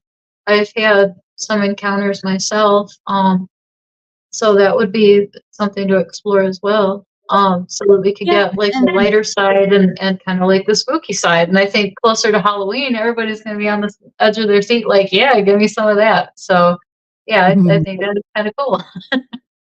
So, Yeah, and it's funny because, like, the reason I got into the paranormal field was because a child in our community went missing. Not only was it a child in our community, it was a friend of my eldest daughter's. And that's why I came out of the paranormal closet. Otherwise, I had paranormal experiences throughout my whole life, as far back as I can remember. You just don't talk about it. And I learned that at an early age because, like I said before, I would tell people that I thought were my friends, and they're like, "Don't talk to her. She's a weirdo." You know? I'm like, "All right, well, I guess I won't talk about it anymore." And it's like you get somebody really close to you, and you're like, "Can I share something with you?" And then you share that. Most times, if they are that close to you, they accept it. Other times, they really it scares them because they don't understand it unless they've gone through it themselves. But yeah, I stayed in the paranormal closet until 2012, and then I'm like, "That's it. I'm coming out. I need to help this mother because if that was my kid, I'd want some sort of help." And we found so much evidence doing paranormal investigations, and that's how Four Corners Paranormal Investigation started. Um, but I felt really bad for that lady that came in because we were still talking and she was in, then she was out. I think her name was Crystal. Crystal, if you're still listening, please come back in. We're about to go to music break here in about 2 minutes. But if you can call back in, we'll pull you back up and let's do this chakra thing. We've gone through the basics as far as what the different colors and alignment and everything means within our bodies, which is pretty cool. It's really cool to understand it before you actually, try to partake in a cleansing or reading or whatnot. yeah, I yeah. don't know. And, I was in that same kind of, I don't know, closet too. I mean, anything in this type of realm because I came and I still come from a religious family, and it was like, oh boy, you don't talk about that. It's like that's not of Yeah. God, blah blah blah. And, well, everything's related. So I mean, if but I'm not going to go into religion here. But it's kind of like I believe in God and Jesus and all that, but that doesn't mean that I'm not open to hearing about everything else and that I believe they're valid too because you know I'm not gonna try to convert anybody, and um, I believe that everybody has the right to believe the way that they feel, and that you know everything's pretty well valid, um, and everybody's allowed to believe that nothing exists. I mean, that's their prerogative too. You know, Yeah. I totally agree. And like when I was a kid, um, my parents didn't ever take me to church or anything. Um, but I knew there was something else out there. So I was seeking things out and I sought out so many different churches, went to so many different venues. When I got stuck with, not stuck, but placed with my grandparents, went to their church. Then I went to other churches. when I was with my dad because of the daycare workers. They're like, hey, come and have a sleepover. My dad's like, hell yeah. So we'd go do sleepovers. We'd make little brown bag puppets. And we'd go to church. And I don't know, I was just seeking out religion. And then when my aunt came and got us and took us back from Arkansas to Washington State, that's when me and my brother took the lessons. We became LDS. So from the age of 7 to about 15, I was LDS. When my dad came back when I was 13, I went with him. I kind of fell away from the church, but I went when I could. But I've never been a morning person. I still am not. But yeah, I'd go to the church, and then I fell away because I decided to go to a ward that was to my needs, as far as like I stay up late, I get up late. So this is the word that works for me. And then the bishop pulled me in the office and said, hey, you can't come to this ward anymore because we think you're here because of a particular boy. And I'm like, are you serious? So after that, I quit going to church, and then I joined the military. And then I was still curious about religion. Like, what does each religion have to offer? So I visited the Catholic, the Baptist, I visited so many churches because everything is at your fingertips when you're in the military. You can go anywhere. And then fell away, came back, fell away again. Now I'm back again because not for me, but for my kids. Like, I believe my kids need to learn about my big brother Jesus, because no matter what, I love my big brother Jesus. I'm grateful for his atonement and for helping us out with our sins, etc. He was a cool guy. I really love him. I really look up to him. Plus, he was pretty hot. I'm just kidding. That long Yeah, hair. I love Jesus. Yeah, that long hair and those abs and shit, like Carpenter dude. No, he was a pretty cool guy. You know, his character was just super hot. But Yeah. yeah, like, I'm a spiritual person. I believe I can go out in my yard, or I can go out to the forest, or I can go wherever, and I could talk to God in my mind. I don't have to go to church to do that. But as far as it Yeah. goes for my kids, like, they need to learn the basics in order to understand this. Because my daughter, like, kids learn from their friends, and she's singing this song about 5 gods and stuff like that, and I'm like, "What the crack are you singing right now? I'm trying to understand. 5 gods what? Where'd you learn this?" So I'm like, Oh "Okay." boy. But yeah. So I'm like, "Let's take you to the lessons." They got baptized. Now we're still going through lessons, even though they said that that was the last ones, and now they're pressuring them into praying.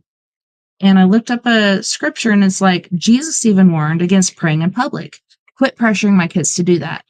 But anyways, I'm not religious. I'm spiritual. I have been religious throughout my life. I have experienced different things here and there and everywhere, but I don't think you have to go to church to be in league with God and go to heaven. You know, and they get so mad when you miss church. They're like, oh, we noticed you weren't here most of last Sunday, which was true. I woke up an hour late because I set my alarm wrong. I woke up, I was like, holy crack, this doesn't seem right. You guys get up, we gotta go right now. So we made it for primary school, but not for sacrament. But yeah, I'm basically doing this for my kids. I was sacrificing myself for my kids because I think they need to learn these basic traits, and then they can grow from there. Yeah, I actually grew up LDS too. We didn't You make did? it to the coach. Yeah, yeah. Hey, Oh, sister. Hey. But yeah, so my parents kind of fell away from it, and then I kind of came back to it, and then I kind of fell away a little bit. But I discovered, like, and explored other churches, and then I had a friend who was Muslim, and I checked that out, and I checked out some pagan things just out of curiosity, and then, but, Nice. like, you can pray doing the dishes. God hears you. So, Exactly. You can do it in your head. You don't have to. Okay, so when we do prayer at night, we'll get down on our knees because that's the most reverent way to do it, most respectful. So we'll do that at night. But like you said, you could be doing your dishes, you could be cleaning house. If you're just talking to him in your head, that's fine. He doesn't mind, you know? And it's not like yeah. he's not listening to you. I think he still hears us. whoever he may be. There's so many different people saying different things. Who knows what it is? Could be Allah, could be God, could be the damn Allens. I don't know. But he hears us. And like I said, I don't think you have to be, I have to go to church every Sunday in order to go to heaven. I think that's ridiculous. I don't think you need to pay tithing. I don't think you need to do so many things they say. I think a lot of things are man-made, and a lot of things are added to the Bible or subtracted from the Bible for the will of man. That's just what my heart tells me, or that little still small voice. So, I don't know. That's what I know. And I know I love God and my brother Jesus Christ. I know they love me too. And I know there's stuff happening here. Okay, so I was going to tell you, and I'm going to tell you really quick because we should have gone to break already, but last weekend on Sunday, I did story time. And I left the office especially early. Generally, I'll stay up very late, like I called you very late the other night. But I went out there to get my kids' lunches and clothes and stuff ready. And I came back in. My husband was just giving me this really strange, peculiar look. And I asked him, I'm like, generally I'd ignore it and just go to bed because I have a guilty conscience. But I was like, why are you looking at me like that? And he's like, how did you do that? And I was like, what do you mean? He's like, you went into the office about 3 minutes ago, and then you're right here, like coming in from the living room. How long have you been out there? And I was like, about 25, 30 minutes. I was getting clothes and snacks and everything and getting a snack. He's like, I swear to God, you just came through here. You were looking at your phone, which generally I'd be turning my phone to see the ground to walk through because I don't want to wake anybody up. He said he saw me come into the office and I didn't look at him or talk to him, but he saw me go in there. And then like 5 minutes later, I come in again from the same way. So yeah, he saw my doppelganger. So she's back. I don't know what that means, Hey. but it's kind of freaky. Wow. I keep being told there's one of me at some grocery store and then some other place, and I'm like, I'd like to see a picture of that because, they Right? keep saying that. I'm like, yeah, well, if you talk to her, I'm going to know nothing about it, so good luck. And Good so, luck with that one. yeah, I'm not going to get the message. Well, on that note, sister, we do have to go to our second music break. This break, we have Miss Tracy Cruz from Oakland, California with Electricity, Flowers and Candy, and Emotional Love. It sounds really beautiful. We'll see you guys back here in about 13 minutes. Your love empowers me. It gives me the energy to move beyond my capabilities. There is no limit.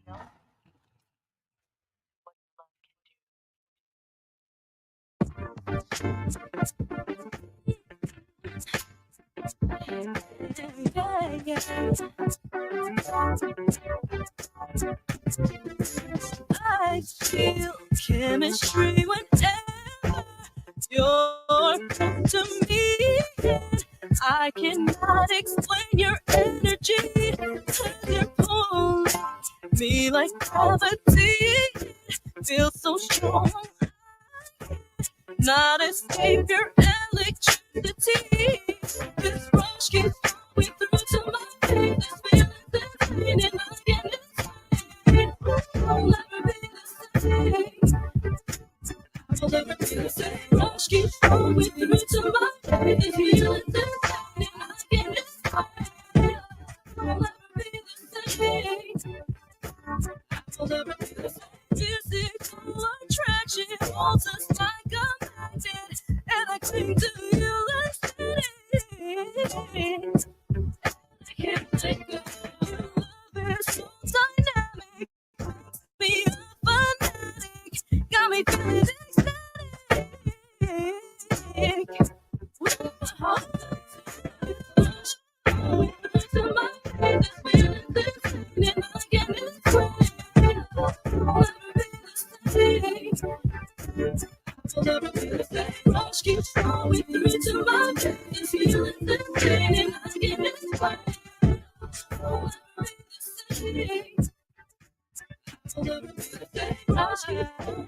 Wanna get to know you. Heading straight right through your heart. Rush with the rhythm of the feeling that you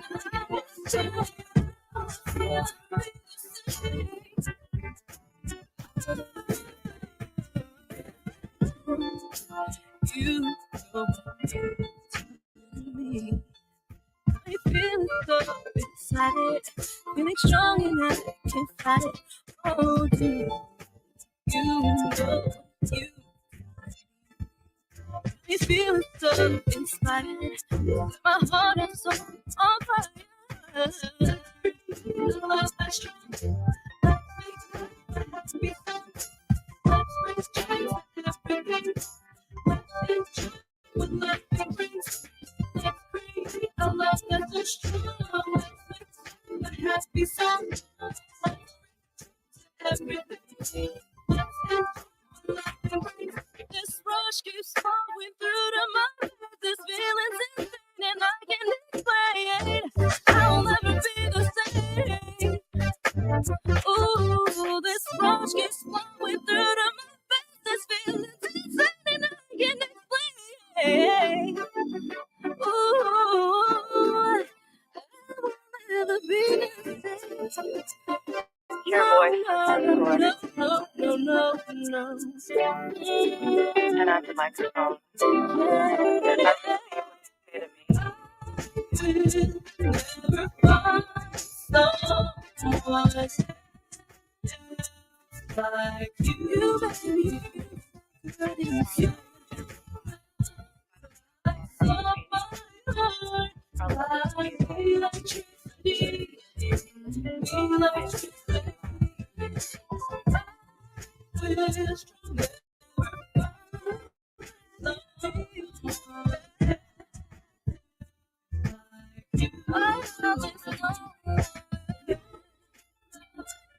electricity.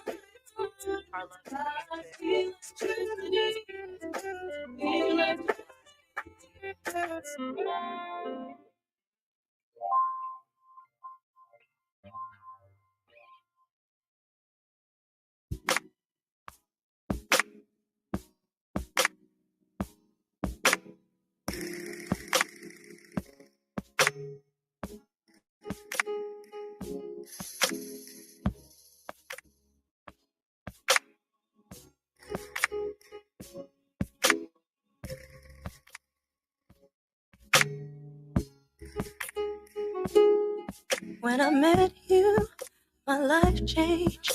Your love rained all over me. It was blissful, so special, essential. Like poetry, true beauty. We created, we made it. Reality, pure affection with expression. A connection was meant to be. You make me feel so good inside, like therapy for my mind. You make me feel so good inside. It was like flowers and candy, understanding how you're standing really must be. I'm talking true, I'm talking real. Felt it in my heart. It was like flowers and candy, understanding how you're standing really must be. I'm talking true, I'm talking real, and I felt it in my heart and soul. You make me feel so good inside. You make me feel so good inside.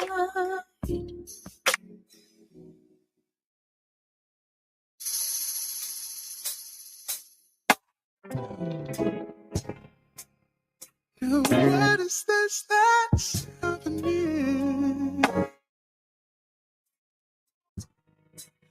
I don't really know you. Reminds me of Mr. Luther Vandross. Moving through every day. Yeah. I don't even know what we're fighting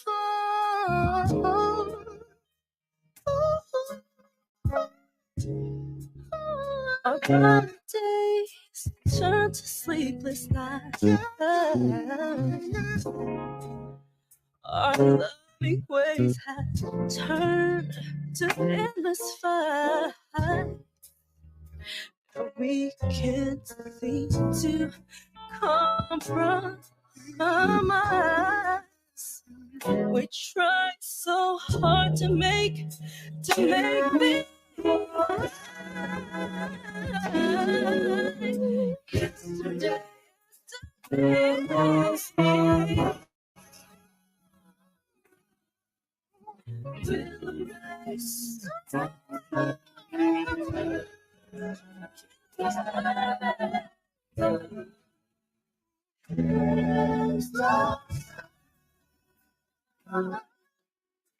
You are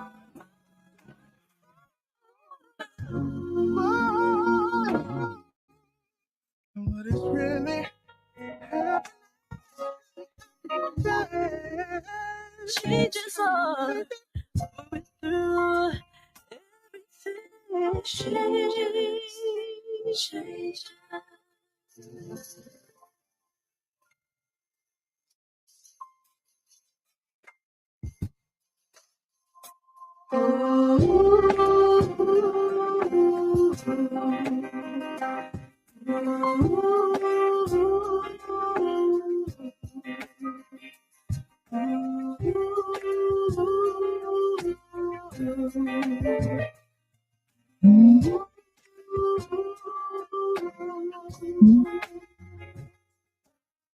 I will accept you for who you are, all your flaws and your scars. Because I love you too much to let you go. You help me grow.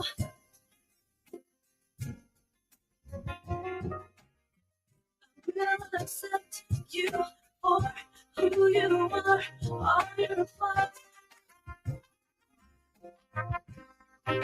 Trumpets. Because I love you too much to let you go. You help me grow. I will accept you for who you are, all your flaws and your scars. Because I love you too much to let you go.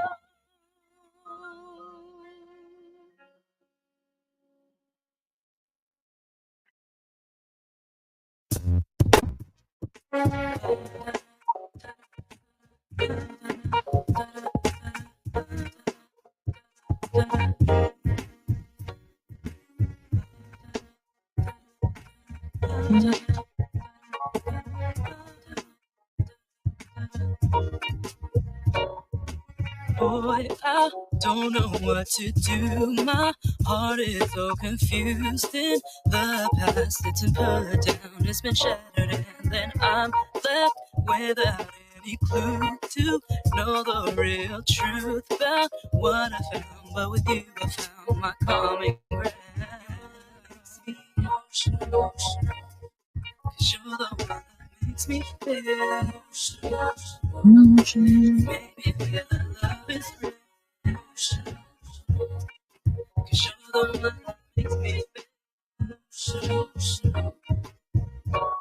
Ever since I was young, my mom says you strong when everything goes wrong and you can't go on. I believe the love you have for me surpassed infinity. That's why you're honestly. Show the one that cause you're the one that makes me feel. Your love makes me, your love, your love. Cause you're the one that makes me feel. So emotional. It's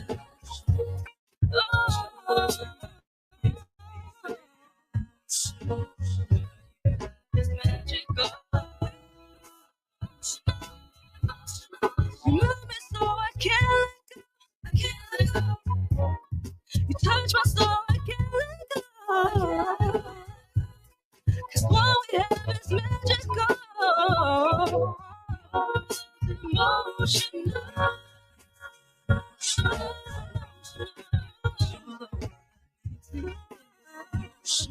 Can't you see you do something to me? Oh, I can't let you go. You make me feel your love emotional, so emotional, so emotional. It feels so real to me. Oh, it feels so real to me. It feels so real to me. Oh, it feels so real, yeah. It makes me feel, yeah. Emotional, emotional, emotional.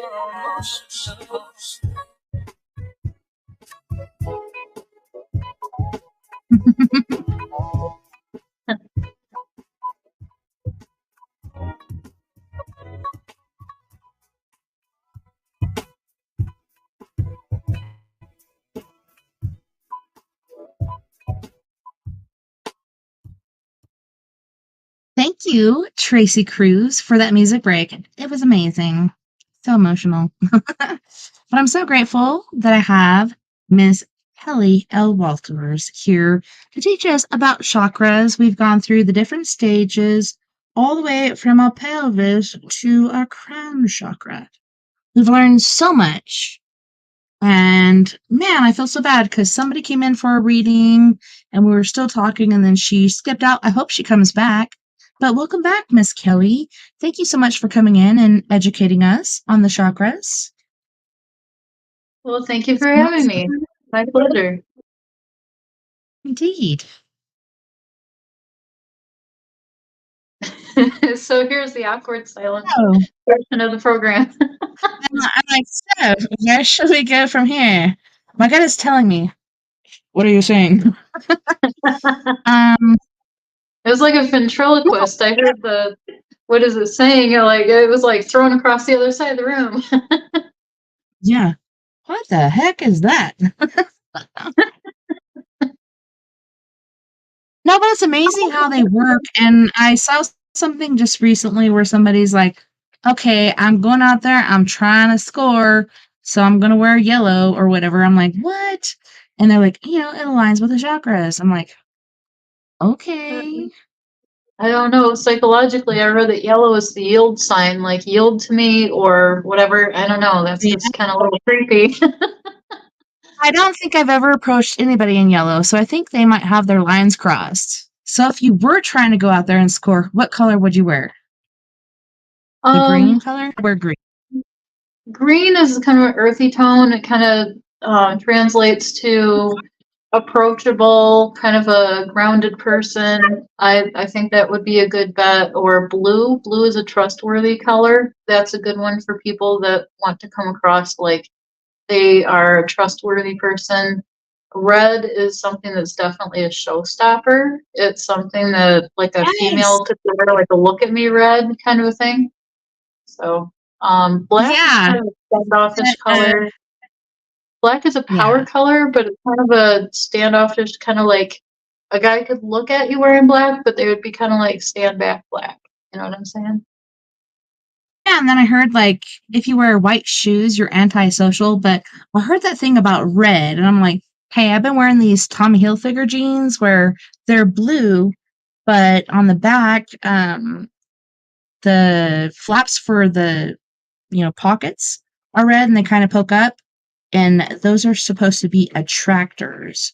So red, not only for state patrol if you're going too fast, is an attractor, but if you're trying to find somebody, is an attractor as well.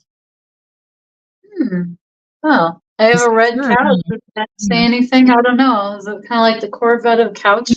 sitting in a sea of red. You're like, I'm Oh, pants sexy full. couch. I got my sexy couch here. Yeah. Oh yeah. Oh yeah. That's awesome. I That's love your red hilarious. couch. It's Oh, amazing. thank you. It's actually quite comfortable. But yeah, Yeah, it's kind of funny. yeah, if you guys want to call in, the link is here. So https:// you don't even have to do that anymore. All you have to do is streamyard.com/UIIX4FCNV5. And it's right there at the base. If you want to call in, sorry, sister, who called in before when we're chatting it up. I was about to pull you up, but I just wanted to finish our conversation and then pull you up. And then you left, so I feel so bad right now. I'm like, oh man, I don't know. I just have that guilty conscience because I am a people pleaser, and I'm like, I feel like I let her down. So I hope she calls back. I think her Hope name was so. Crystal, Call but back. I We I want might. you back. But yeah, maybe she was on a time limit. Like airdrops? No, I don't. Sorry, my son is in here. Son, come say hello to Kelly since you broke in. Hi. Hi there. How are you? How are you? Good. Good. Nice He's to meet you. for his birthday, and he's all streamlined and ready to go. Oh, Is good. Well, he's just allergic to cats just a little bit. Oh, It's not like that allergic. It's just like okay. So tell him to Stuffy go in. nose and- There's a bar of soap that is hyperallergenic that he can use, and he can wash his face. Maybe that'll help. Otherwise, I don't know what to do, what Sonny. bar of soap. I need It's the big one. It's what color? to the right, and What it's color? kind of a greenish color. All right. It's a Dove bar. It's good stuff. He's got a friend staying the night tonight. We have church tomorrow. So, Ooh, right yeah. now. I'm like, either he can go to church with us or his mom can pick him up. And it's weird because remember when, like back in the day, when we'd go to church, it was like 4 hours. Now it's down to 2. Oh, wow. Yeah. Now they have sacrament meeting and primary. So either you go to Relief Society for me, or you go to a class where it's male and female and you learn different things. For the kids, it's like the same generally, but now I'm kind of feeling allergies for this poor guy. I'm getting an itch in my eye. But yeah, we have church tomorrow. Oh, wow. I'm Yeah. trying to So be a you're good in mother. for- Yeah. Yeah, you're being a good host on the show and a good host, trying to accommodate allergies there. Yeah, we Yeah, have hopefully. cats and dogs and mice. I don't know about you, but last year, winter was so hardcore. All the mice were like, headed to the house. Like they were all heading out of the fields into the house and they totally took over. Yeah, yeah. And I knew I had something that was going scratch, scratch, scratch in the night, and then something that sounded like it was rolling acorns or something upstairs. I was like, oh, good, what's that? I'm telling you, So, like right here next to my door, there's a little corner, and I hear skitterty, skitterty, skitterty, like scratch, scratch, scratch. And so I'll go over there and I'll either kick it or pound on it, and then they'll be quiet. But holy shnikes. And I put so many mouse traps out. I need to get back up on it and put more cheese in it and stuff. But seriously, get out of my house. yeah, like, I'm so nervous. there's so many other places they could go, like Mhm. neighbor's house. Don't tell the neighbors, but the neighbor's house. Yeah. Ron Scare Me is what I call him. Instead of Ron Jeremy, I call him Ron Scare Me. Go to his house. It's brand new. Super nice. Way better than my house. You should go over there. It's I need to get one shiny. of those arrows. Yeah, like Beetlejuice and be like, blink, blink, blink. Yep. Yeah. Mm. So again, if anybody wants to call for their chakra reading and healing, aka cleansing, please call in streamyard.com/UIIX4FC and V5. In the meantime, would you like to read me? I sure could. Yeah, I'm trying to figure out which one of these handy dandy pendulums wants to be the one test driven. I've got this one that's really cool. I just got. It's got all the different colors in it. They did one of those things where they glue the layers in there, and Oh, then that's it's so got. beautiful. Well, thank you. Then it's got like the little clear crystal on the ball. So yeah, I'm kind of liking that one. And then I've got the classic one that I picked up somewhere, and it's got a green aventurine on the tip of it. It's got a little sunshine here, and I don't know if you can see it. And it's just kind of got just regular little dark blue and turquoise blue with little beads in between. They're not, they're just plastic. But, that's real adventuring right here. And then, so I'm kind of, that's the one I've always used, but kind of thought about test driving this new one. Favorite?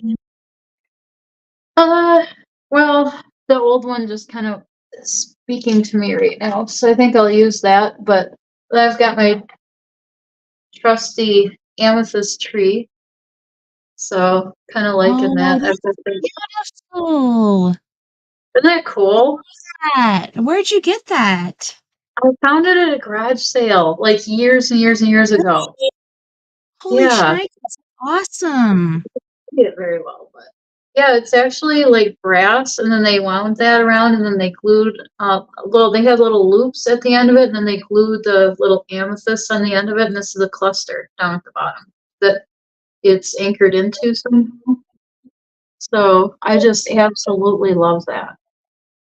So that's my little buddy. That's gorgeous. And I'm Thank you. sharing them too, in case you're not seeing it right here on the screen. Here's the link to call in for, what should I call it? I want to say free That's a chakra cleansing, but healing, cleansing, reading, that's all kind of the same thing. At least for me. Alignment, it's all the same kind of thing. I'm going to say healing. The same thing, yeah. All right, so this is what I do. We're going to Bruce from. And I just heard, like, what was that shaky noise? That was intense. And then I'm brushing my hands together to form like the energy. And what's cool is anybody at home can do this with me. It gets the energy working, and then you can actually form an energy ball. Like if you do this and you kind of slightly cup your hands and you start to feel resistance, I'm feeling it right here. And it's so I do it again, and then I go like this until I start to feel a resistance. Now it's out to here. Then I'm starting to feel a resistance right here. That's my energy ball. Yeah, and you kind of feel that, but that's what my mentor taught me. She's like, rub your hands together till you feel that warmth, and then grow that ball, and then grow it larger and larger and larger, and that's how you build your shield. I'm assuming that's what you're doing because you're. No, it's the bigger one. But you're holding your thing, but no, I'm imagining like you're rubbing your hands together and you're using this and whatever. I'm sorry that the internet's freezing up like that, but that's what's okay. happening right now. Yeah, I'm gonna lean back so I'm not using all the energy and pulling myself up. But yeah, then I'm just cleansing this, just to get any residual energy off of it, and putting it down into the ground. And then I'm gonna, when this goes front to back, it means yes. When it goes side to side, it means no. And if it does a circle, that means it doesn't know, or it's maybe, or it could go either way or whatever. So I'm gonna ask like a simple like question where we're gonna test it out, make sure that it's gonna be appropriately answering. Like, Does my bearded dragon wear underwear? Is it gonna respond? Okay, see, Oh, I don't know if yeah. you can see, see, I'm not moving my hand, but do you see the pendulum moving? See it saying no. Yes. So Mhm. let's ask No. another question. Why would your bearded dragon wear underwear? That would be so weird. I know. Okay, so is this Saturday night in our time zones? Let's see what happens here. I'm not moving, and it's saying yes. So I think we're ready to start. So I'm going to concentrate on your root chakra. And let's see. Okay. All right. So let's see if you're in alignment with your root. It's saying yes. I'm going to go through them quickly and then I'll go back through them more slowly. It's just going to give me a quick reading. And let's see what your sacral chakra is doing. Oh, okay, your sacral is off. See, it's giving me a no. So which one is that? That That's one this one? is that one is the one that's between your belly button and your bikini line. Yeah. And that Okay, one so is down your, here. I've been yeah. getting pains there. Is that weird or not? And I even went and saw the Oh, doctor, and they did a ultrasound, and it looked like it was kind of like this, and they're like, "Oh, well, it looks like there's blood on top of there," but it never oh, became anything. Like, to me, that's worrisome, but they're like, "Oh, it's no big deal. That happens." But yeah, oh. that's where I've been getting my pain is right there in my sacral. So could that be Yeah, connected? that could. Yeah, let's go into that because that's also where your emotional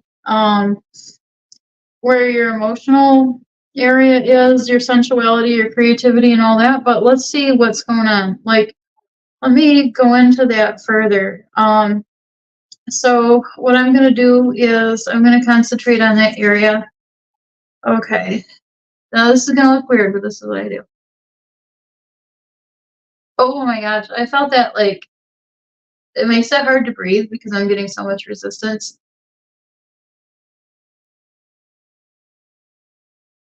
Do you feel anything when I'm doing this? Yes, I do. I was Describe it for almost me. doing it with you, but I was like, I'm not going to interrupt. I'm going to let you do it. But yes, I do feel it. What does it feel like? Because It I don't feels want to like put any. kind of like a wave moving up, like a scanning or something. But yes, I feel like warmth coming up Okay, from below to above. okay. Because I'm feeling. At first, it felt like a. It felt definitely like an energy blockage. That's reply. Hmm? Energy blockage. Like there was a lot of resistance. Like it was fighting. Like it didn't want to leave. And like I want to say intestines, like lower intestines, like kind of Mm-hmm. like the like lower intestines. And are you having problems with digestion? Okay, so I have to tell you a story. So my daughter just recently came to me and she's like, "Mom, I'm having these pains in my stomach, etc." I had this when I was in the military, and I thought I had a kidney stone or something. That was how painful it was. Then I went in for scans and everything, and they had me drink this ink shit. And then they took me back in and scanned me again, and they're like, "You see this? You're full of shit." And I'm like, "Yeah, that's what my dad told me. I'm full of shit." Um, but no, like I was totally backed up. They gave me stool softeners, and I'm such a renegade. I'm like, I ain't gonna do that. So I changed my diet and did different things, but yes, I'm pretty sure I do have intestinal problems. I also have emotional problems as far as like trying to grow towards a certain place, but I can't because get out, kitten. Kitten's trying to come in. As far as trying to grow, but I can't because I'm on my own. Like I should have a partner. I should have people helping me. I have a whole freaking family, but it's just me. I don't know. There's so many things going on here. I think that's what's going on because it can be really hard sometimes as far as stool. It can be really soft sometimes. Like today, I told my husband, you need to hurry up because I cut it off to let you in. Then I need to get back in. And if you don't get out right now, I'm going to shit my pants. Like, that's how weird and willy nilly it is. But I could still imagine, like, because I didn't do what they said in the first place, take these stool softeners. I need to make that a part of my diet again. I should be doing that in order to fix this whole thing because I was totally backed up. Pretty sure I still am. Even though you get certain things happening, doesn't mean the whole thing is okay. I don't know. I don't know what you're picking up on, but pretty sure I'm not okay on that point. And I need to get stool softeners and do that. But yeah, I was totally back. Like I was, like my dad said, I was full of shit. Interesting. 'Cause Literally. I was feeling like everything was kind of blocked. I mean, not like completely blocked, but like that would make sense. Like, do you get a feeling of like bloating, like heaviness sometimes? Do and like when I was younger, I used to be like, yeah, I poop every 3 days. I thought that was normal. Now I poop every day, but still it's not normal. And I feel like there's a long ways to go. I feel like if I could get rid of that, that'd be cool. And I bought like some mushroom stuff that is good for the heart, and I bought some more zinc, but I forgot to buy the stool softener. I need to do that. And I've been directing my daughter to do that because she's been having the same stuff I had at her age, where she's like, man, there's like these pains and I don't know what it is. I told her to take some stool softener, and then her doctor told her the same thing. Oh, okay. Well, that makes sense. Let me see if I can do some work in there. So it's gonna take me a minute, and we'll see if we can get that going.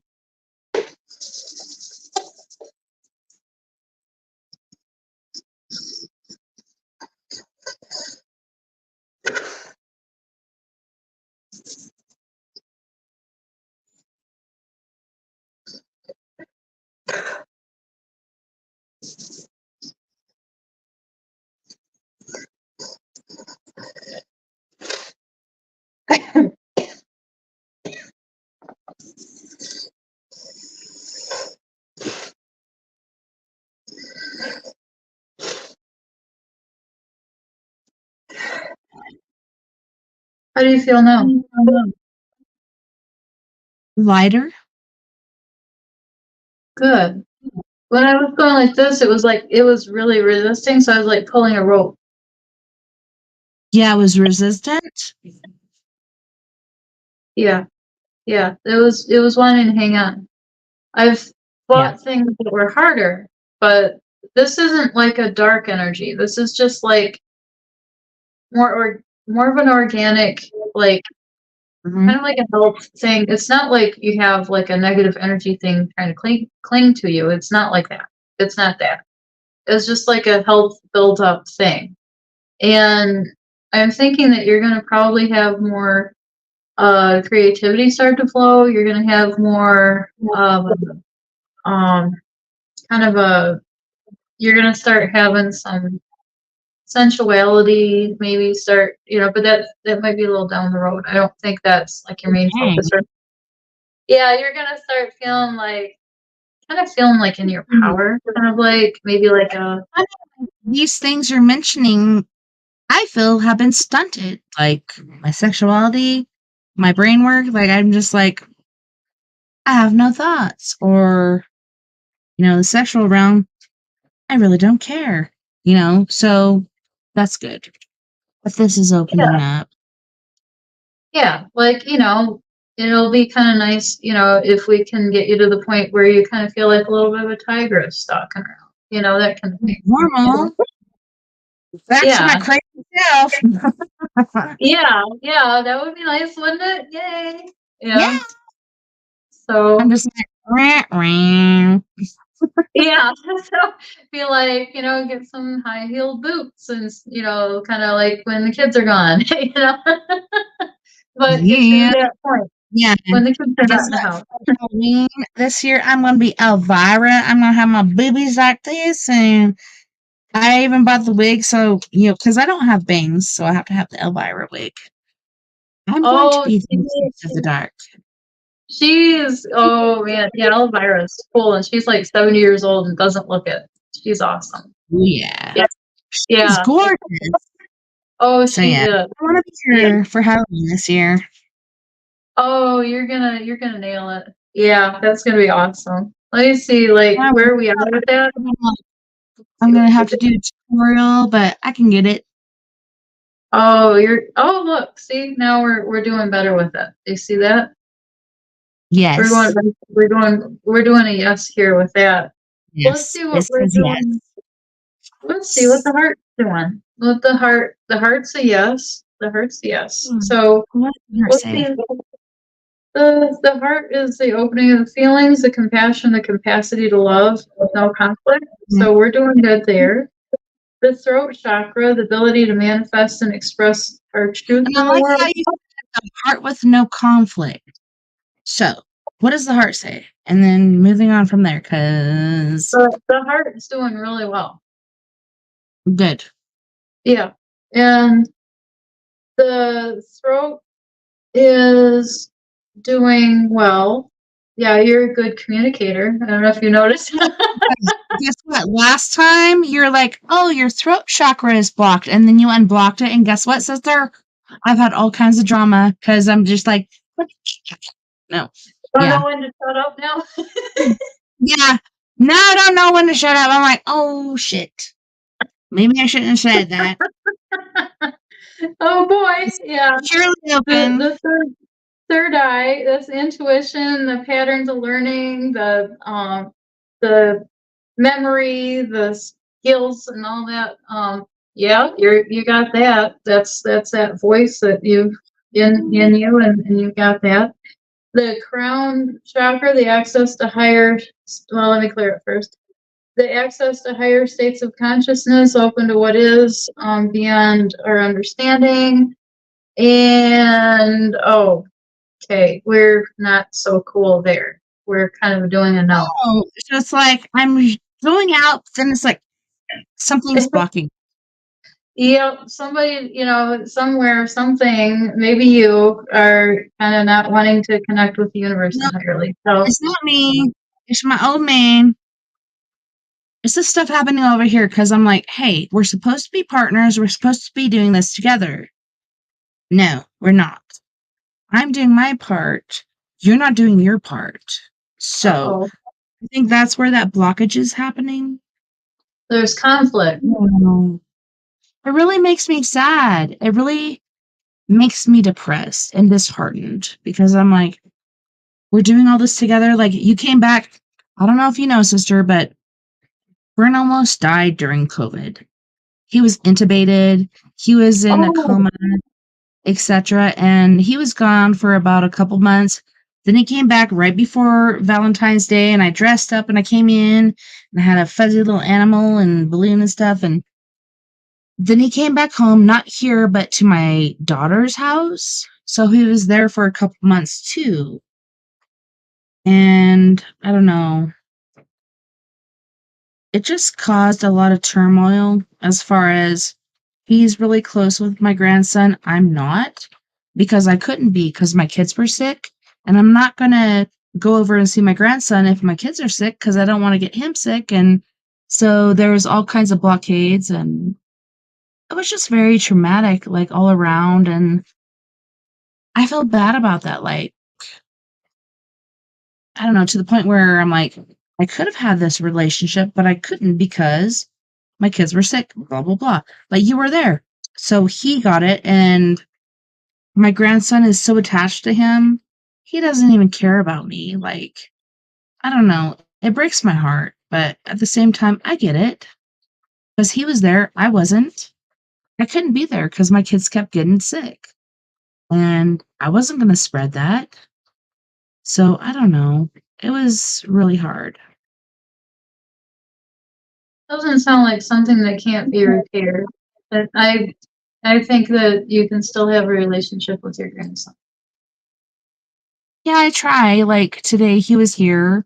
We were babysitting him, and he kept hugging his papa because he loves and knows his papa. And he's like, "Go give your grandma or mamo." Mamo is the word for Irish grandma, mamo. Oh, Go give her hugs and kisses, and he just wouldn't. And he kept trying to force it. And I'm like, quit trying to force it. If he wants wow. to, that's cool. But don't be like, hey, go give her like hugs and kisses. That's where it's like, you're there and there's this creepy old lady over here and you're like, go give her hugs and kisses. You know what I'm Oh, saying? yeah, yeah, you Um, don't feel not that bad, I'm but creepy or anything, but yeah, it'll happen, I think. Just be consistent, show up and, like you do, and then he'll feel comfortable and it takes time and I know that hurts a lot. It'll take time and it'll happen. I have a regular job. He has a job. He can go willy nilly and he can do whatever. So it's still kind of unfair, but I'm still trying.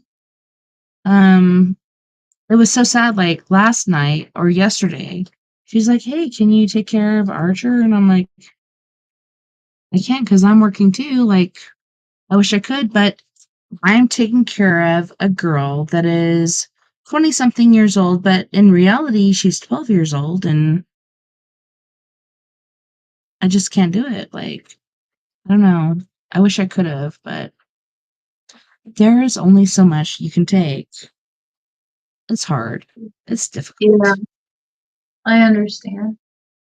Well, let me see if I can help with some of that. I'll go in there and see and see if I can see what I can find. Are you ready for it? Mhm. I'm, Okay. like, yes. Okay.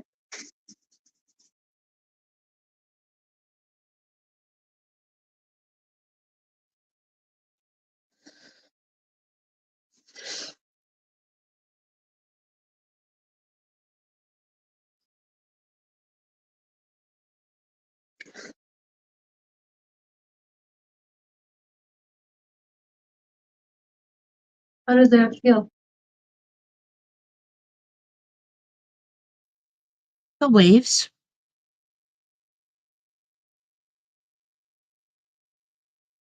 Feels kinda tingly. Yeah? Pretty interesting. Mhm.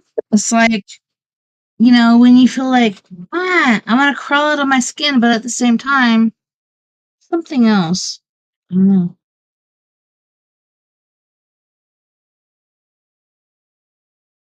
Let's see if I can do a little more. I'm trying to take deep breaths.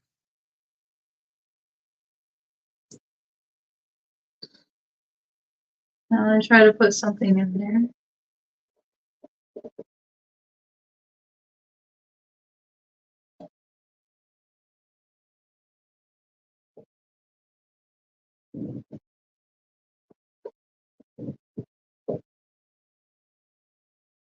How does that feel?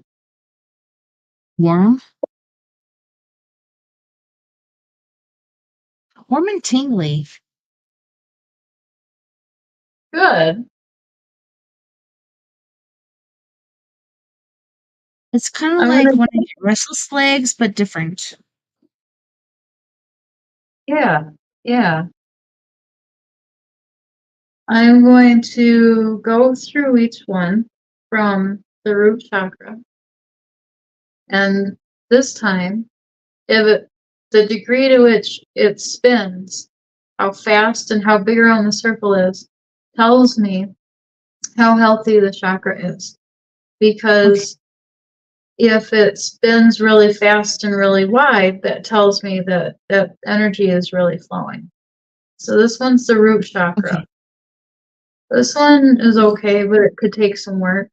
You can see, I don't know if Mhm. you can see it, but it's okay, but it could use more. So let's do it with the root. Well, that's a funky feeling for me. Okay then. All right. It's a bit tingly. Yeah, It's kind of hot. What? that's kind of a weird spot for it too.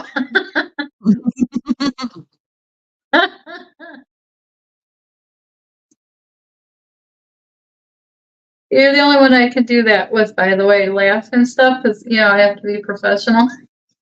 Hey, But we're open and honest. Like, don't right? worry about laughing. It's all good.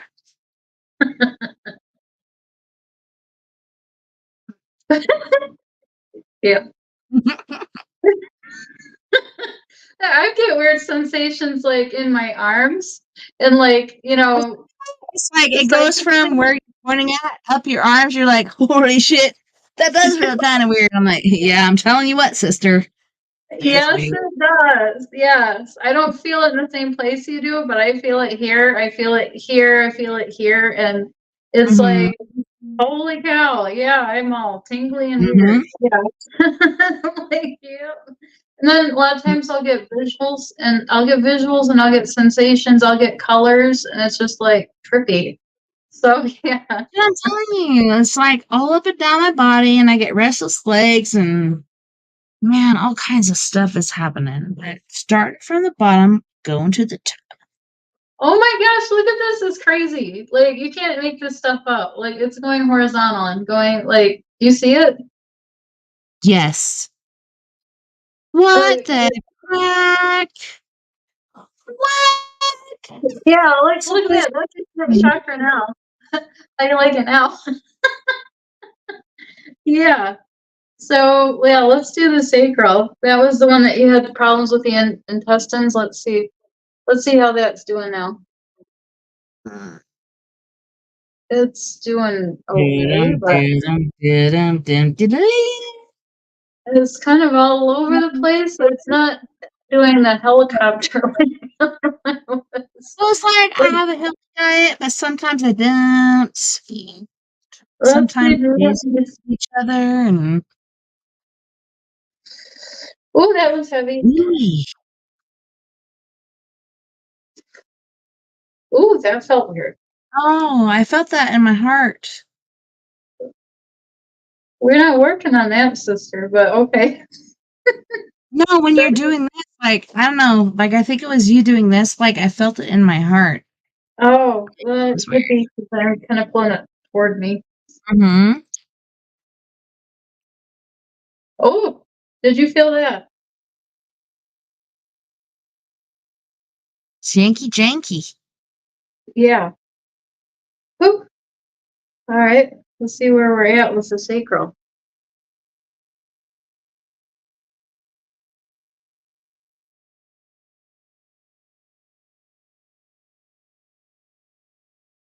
It's going pretty good. How are you feeling? Thing. Do you see it? Right, but that thing looks pretty crazy. I Yeah. feel okay, but Yeah.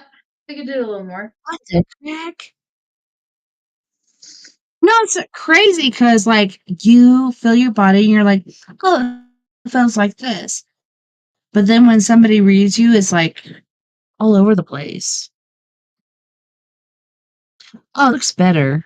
Before it was like, but now it's It's just kind of ding, like ding, ding. wobbly and stuff. Yeah. Now it's like, yeah. Is Now that it's the better. or Yeah, that's the circle. It's just the camera's at a weird angle. so that's the Maybe it's heart better. chakra or That one's still your sacral. I want to make sure it was healthy. okay. Okay. That looks way Or better no, than that it did one's, before. yeah, now the solar plexus, that one's all wobbly at first. Let's see if it gets better. No. Okay, your solar plexus needs help. Excuse me, you're making me burp. Like, Let's see. yeah, you feel it? You're burping, you're like, bleh. It's right here. Come on, baby.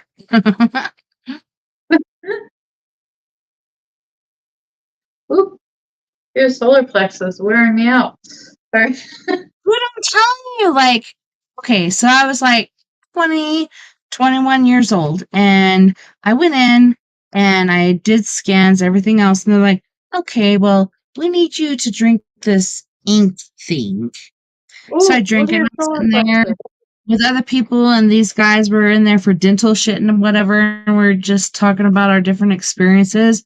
Then I go in and they do scans and they're like, guess what? You're full of shit. And I'm like, hey, that's what my dad told me. Geez, I should have just listened to my dad from the get go. But it was like, I used to eat salads all the time. And then my diet was really perturbed. So you have eggs and hash browns and all this shit. You have all this lunch shit, etc., etc. Never do you really eat salads. So maybe that's what happened. I don't know. There was a lot of fast food involved in my life, but yeah, my shit was like backed up. I thought I had a kidney stone. Guess what? It was just a big old giant turd. Oh God. Dumb. Freaking dumb. I'm like, it hurts so bad. It hurts so bad. And they're like, yeah, it's a big old freaking giant turd. I'm like, are you fucking serious? So what do I do?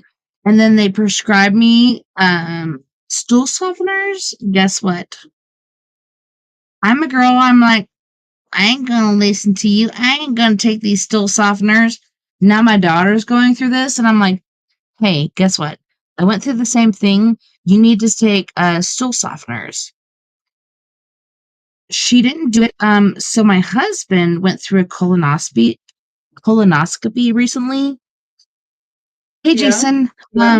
And they gave him a jug full of juice. He only drank this much of it. This is tall. He only drank this much. He's supposed to drink like half in one day and half the other day. He didn't even do that.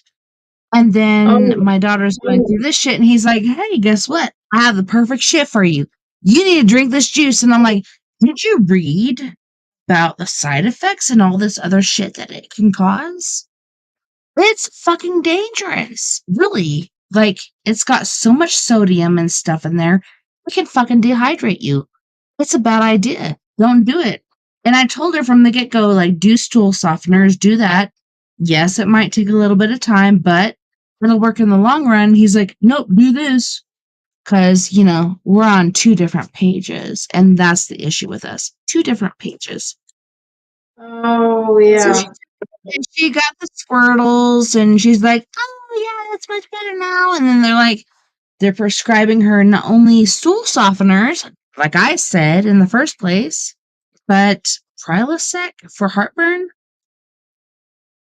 So, yeah, they're doing the stool softeners for the toits, and they're doing Prilosec for the heartburn because she had chest pains, and I had that too. Like, I don't know, it could be heartburn, but I think it was because I was doing this. So I'm doing a vape, and at the same time, I'm smoking as well as smoking weed.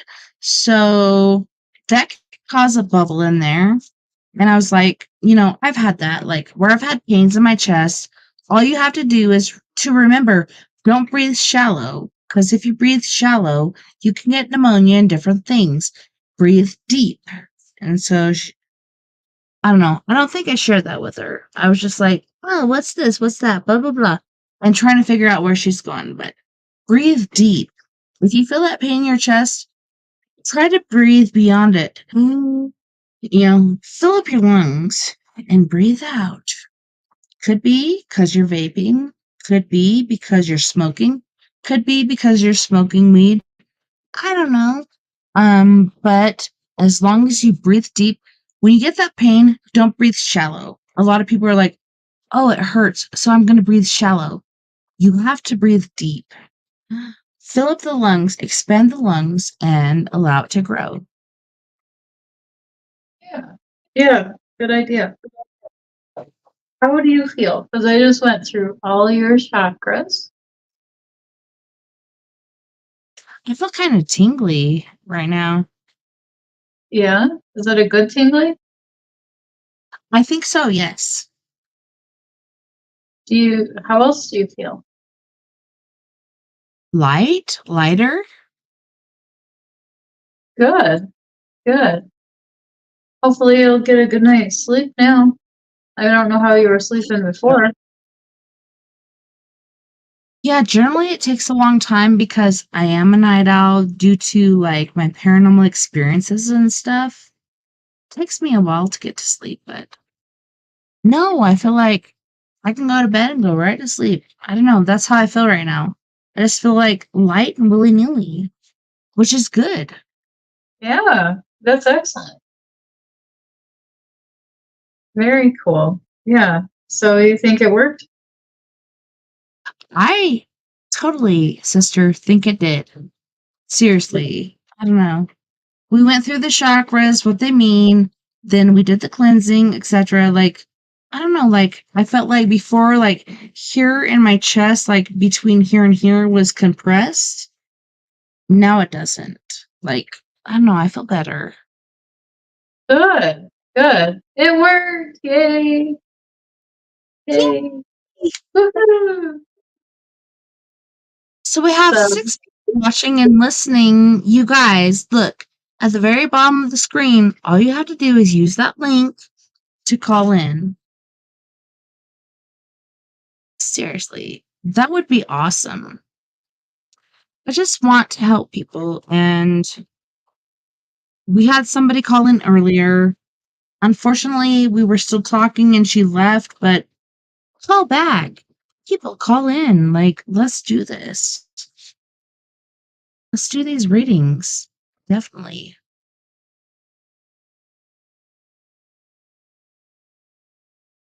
So, do you ever read yourself? I have. Yeah. And it helps.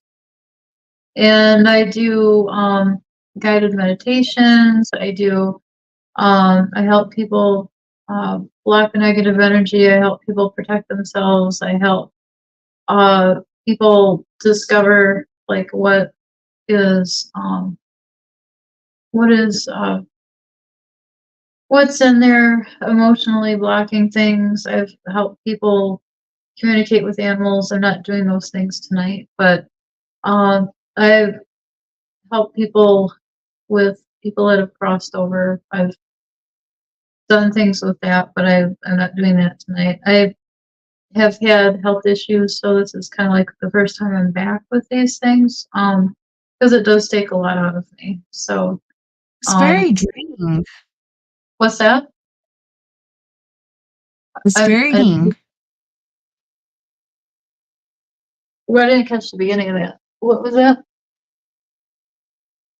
I said it's very draining. Yeah, energy Like, wise, it can be. Like, mm-hmm. yeah, like if I were to do like a lot of these right now or whatever, it would be like very draining if I did like a bunch of them in succession or whatnot. Or if I was to go off and do like, you know, communicate with animals or guided meditation or, a bunch of those other things right now, that would be kind of taxing on me. And because it does take a lot of my energy. But, you know, because I'm not getting energy from someone. I'm kind of like giving energy, and it does like I'm learning to shield myself better. But a lot of times, in order to feel what somebody else is going through, or to process their energy or whatever, it takes a lot of my own, and which I'm willing to do, but I also need to be able to recharge myself. I was glad that I got a good night's sleep last night because I've been caregiving, and I've been doing that and getting about 3 or 4 hours sleep like for the last 2 weeks, and then it wasn't very much before that either. So it was like, oh, thank goodness I was able to recharge last night. So Do you have any scissors? No, you took mine. Well, you said you would just go get them anyways. I said I would, but you took them and I haven't found them, so you still have my scissors. No, Sorry, my daughter. I don't have. She's here trying to take my scissors once more, and I don't have any more scissors to give. I'm sorry, sister. You took my scissors. They're out there somewhere, so hopefully you can find them because they're not here. And you promised you'd bring them back, but you didn't. And you said you'll just get it. Yes, I did, but I didn't. Exactly. Exactly. Anywho, so we are at the end of our time, but if you want to go overtime, we can. If anybody wants to call in, we can do that. That'd be awesome. It's totally up to you, sister, what you want to do. And I don't know, I feel so bad because Crystal, she called in, then she left, and then I'm just wondering, is there anybody else out there that wants to call in? And I put the link out there, and it's right here on the page. If you want to call in here, you can. Otherwise, if they don't call in, what should we do? Well, I don't know if there's any other topics that we want to cover. It could just be that people are skeptical or they're not sure, or it could be that maybe she hit the wrong button. Didn't realize, oh no, I'm She's calling in in. here, and she was here for 2 or 3 minutes, and then she's like, "Flink." And it was sad because we were talking, and I'm like, okay, we're gonna finish this process of this discussion. And then all of a sudden she disappeared, and I'm like, oh no. I totally didn't want that. I wish I would have just added her and then she could have said whatever she needed to say. But if you want to call in for your free chakra cleansing or healing or whatnot, call into this link. I just don't know what to do past this, sister. Like I said, Crystal, she was in here, then she left, and then I don't know, you can't really force anybody in here on that, but No, if it's meant that there are people that are supposed to have it, then I think they would be in here. and we have 6 different people watching. We have 4 from Facebook, 1 from YouTube, and 1 from Twitch. You guys, if you want to call in, HTTPS. Just guess what? You don't have to do that anymore. All you have to do is put StreamYard.com/UIIX4FCNV5.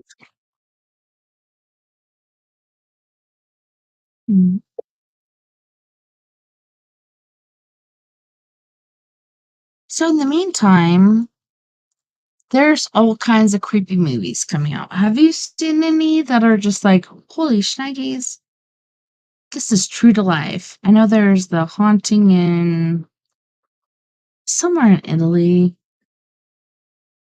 Whole cathedral thing. I saw the Barbie movie. That was alright. But Yeah. I don't know. I don't know where to go from here if nobody's calling in. Yeah, I'm I not just wish sure. Crystal would come back. Somebody would.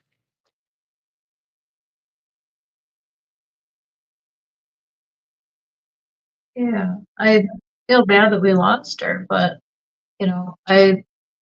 it's strange that she only hung in there for 2 minutes. I know, I've been on other shows where people would hang on for almost the whole show and then they would get, then they would be the next caller. So it feels like, she uh, would have tried again. I don't know. I don't Yeah, know. that's generally how it happens. Sir Robin, he'll come in, he'll be waiting, and me and Chris are talking, and then he'll be coming in and be like, hey, this is what I need for my reading. Crystal, come back. Whoever else is out there. We have 6 different people out here. We have 1 from YouTube, 4 from Facebook, and 1 from Twitch. If you guys want to call in on that StreamYard link and let us know. What do you need or what thoughts do you have? Do you have a certain reading that you need to be done? because it is pretty important. Like, we all have these questions in our minds. And this could be pretty freaking helpful. And I got to tell you, Miss Kelly, she's on point. She's totally picked up on my stuff. So if you want to get your reading, just call on in. Crystal, come on in. Come back in. Dang it. I wish she would just come back in. I'm like, I should have just like clicked her in and been like, oh, out the room. But we were still talking, so I just left her hanging. So I'm just like, I feel really guilty right now that I didn't her. But I don't know. Well, I mean, 2 minutes isn't a very long time.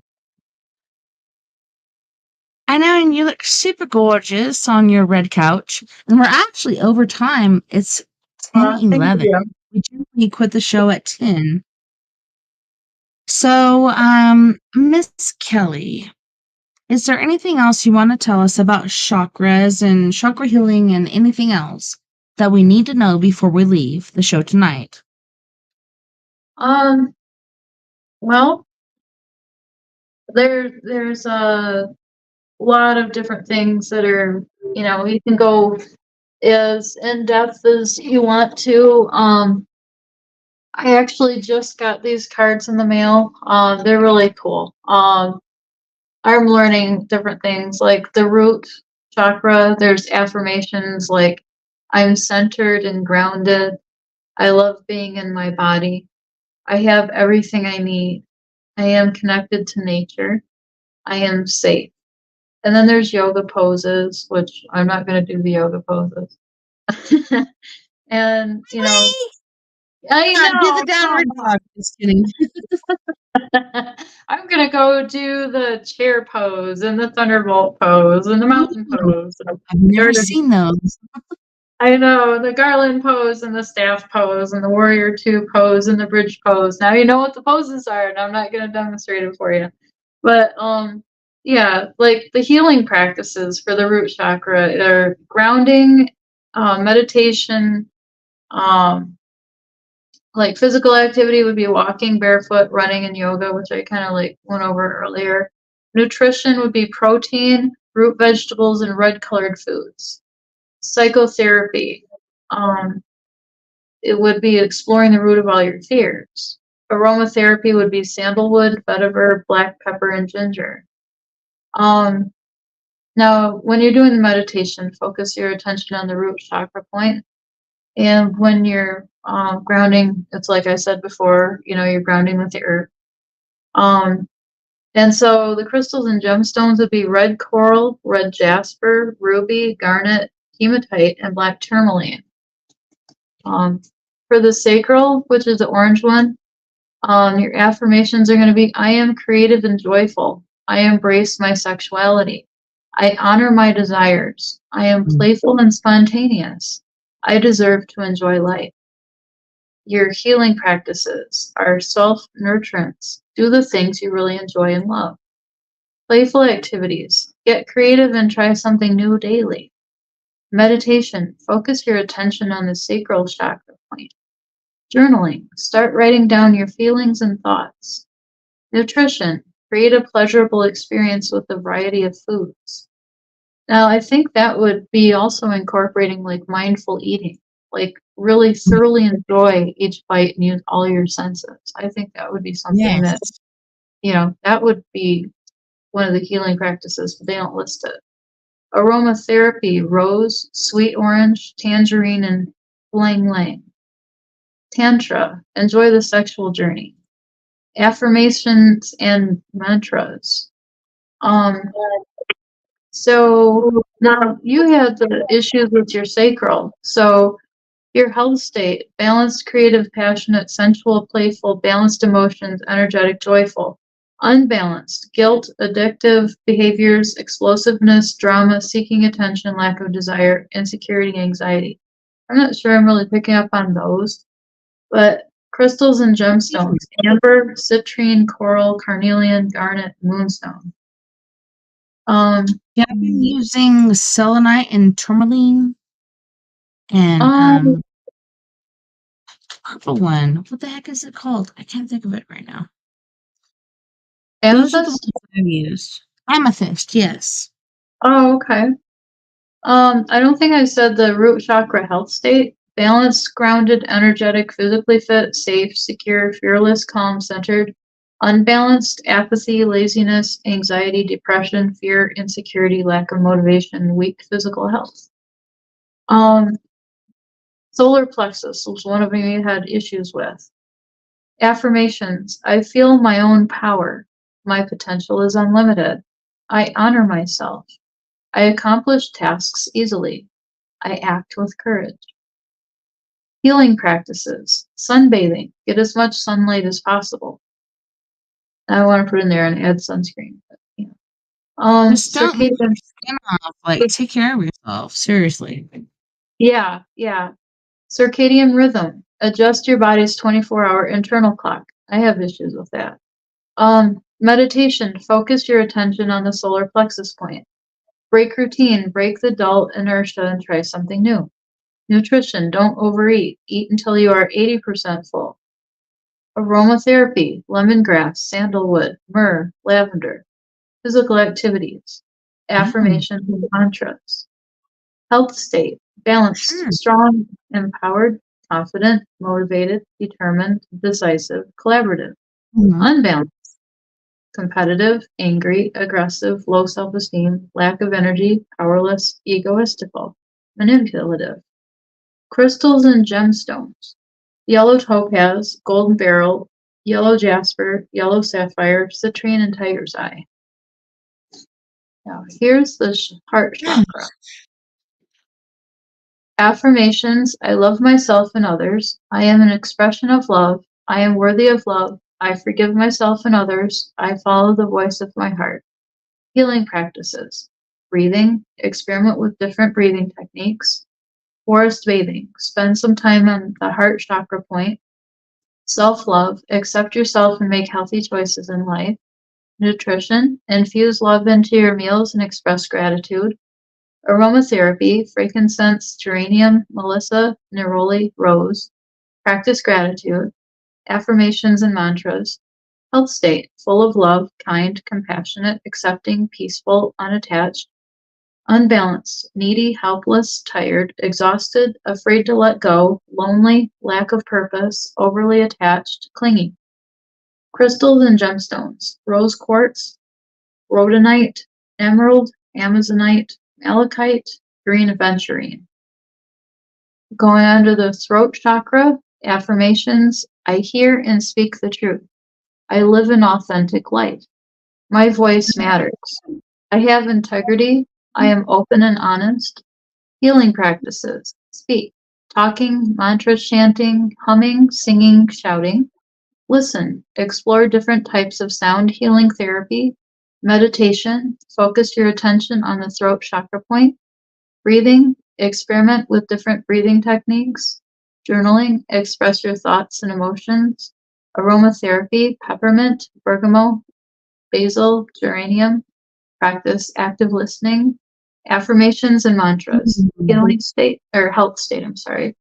Balanced, honest, sincere, truthful, outspoken, attentive, authentic, clairaudient. Unbalanced, fear of speaking, shyness, social anxiety, lack of trust, secretive, critical, gossipy, unauthentic. Crystals and gemstones. Blue lace agate, blue kyanite, aquamarine, blue apatite, sodalite, lapis lazuli. Third eye. Affirmations. I am insightful and intuitive. I see clearly. I think clearly. I trust my decisions. I expand my awareness. Healing practices. Meditation. Concentrate all of your awareness on the third eye. Breathing. It helps you with moving the kundalini energy up. Lucid dreaming. Pay closer attention to your dreams. Detox. Decalcify your pineal gland from toxins. Sunlight. Get as much natural sunlight as possible. Aromatherapy. Patchouli, sandalwood, juniper, vetiver. Health state. Balanced. Intuitive, clairvoyant, imaginative, clear thoughts, clear vision, vivid dreams. Unbalanced. Fearful, rational, delusional, full of anxiety and tension, logical, psychic disorders, brain fog. Crystals and gemstones, clear quartz, fluorite, amethyst, sodalite, lapis lazuli, and azurite. Last is the crown chakra and affirmations. I am divine. I am a spiritual being. I am one with all that is. I am infinite and boundless. I am at peace. Healing practices, meditation. Experiment with different forms of meditation. Intentional silence. Limit your speech to the absolute minimum. Visualization. Envision violet-colored lotus at the top of the head. Energy work. Tai Chi, Qigong, I'm probably saying it wrong. Reiki, acupuncture, acupressure. Get outside. Feel the connection with the world around you. Aromatherapy. Myrrh, elmi, cedarwood, jasmine, lavender. Light diet and fasting. Affirmations and mantras. Health state, balanced, trust in the divine, strong faith, spiritual connection, deep awareness, feeling of oneness. Unbalanced, loneliness, lack of purpose, weak faith, depression, detached from the divine, spiritual disconnection. Crystals and gemstones. Clear quartz, selenite, diamond, charoite, not sure, amethyst, and moonstone. So other than the yoga poses and like their name in Swahili or whatever it is that their name is, I don't think it's Swahili, it's Sanskrit, I think. What is Swahili? Hey, Mom. Swahili is actually an African language. No, it's Sanskrit, or I think. And then yeah, Sanskrit. And Aha, a tree. yeah, their meaning and element and their color, seed sound, affirmation, location, planet, gland, and all that stuff. I didn't go through that with the chakras, but it is so involved with all these different things that I didn't go through all of it, but I just got It can these get started. super intense. Like you can name all these things, but it can get more intense. But no, like Yeah. that's the basics of it. That's pretty intriguing. It's just like mind blowing. Yeah, really? so I just Yeah. kind of get to the meat and potatoes, like what does it do? How can we, heal with it and all that. I mean, it's nice because I like to have the stones correlate with it. I like to have like the emotions attached to it and what part in our body do they, go with. And, having information with it's great.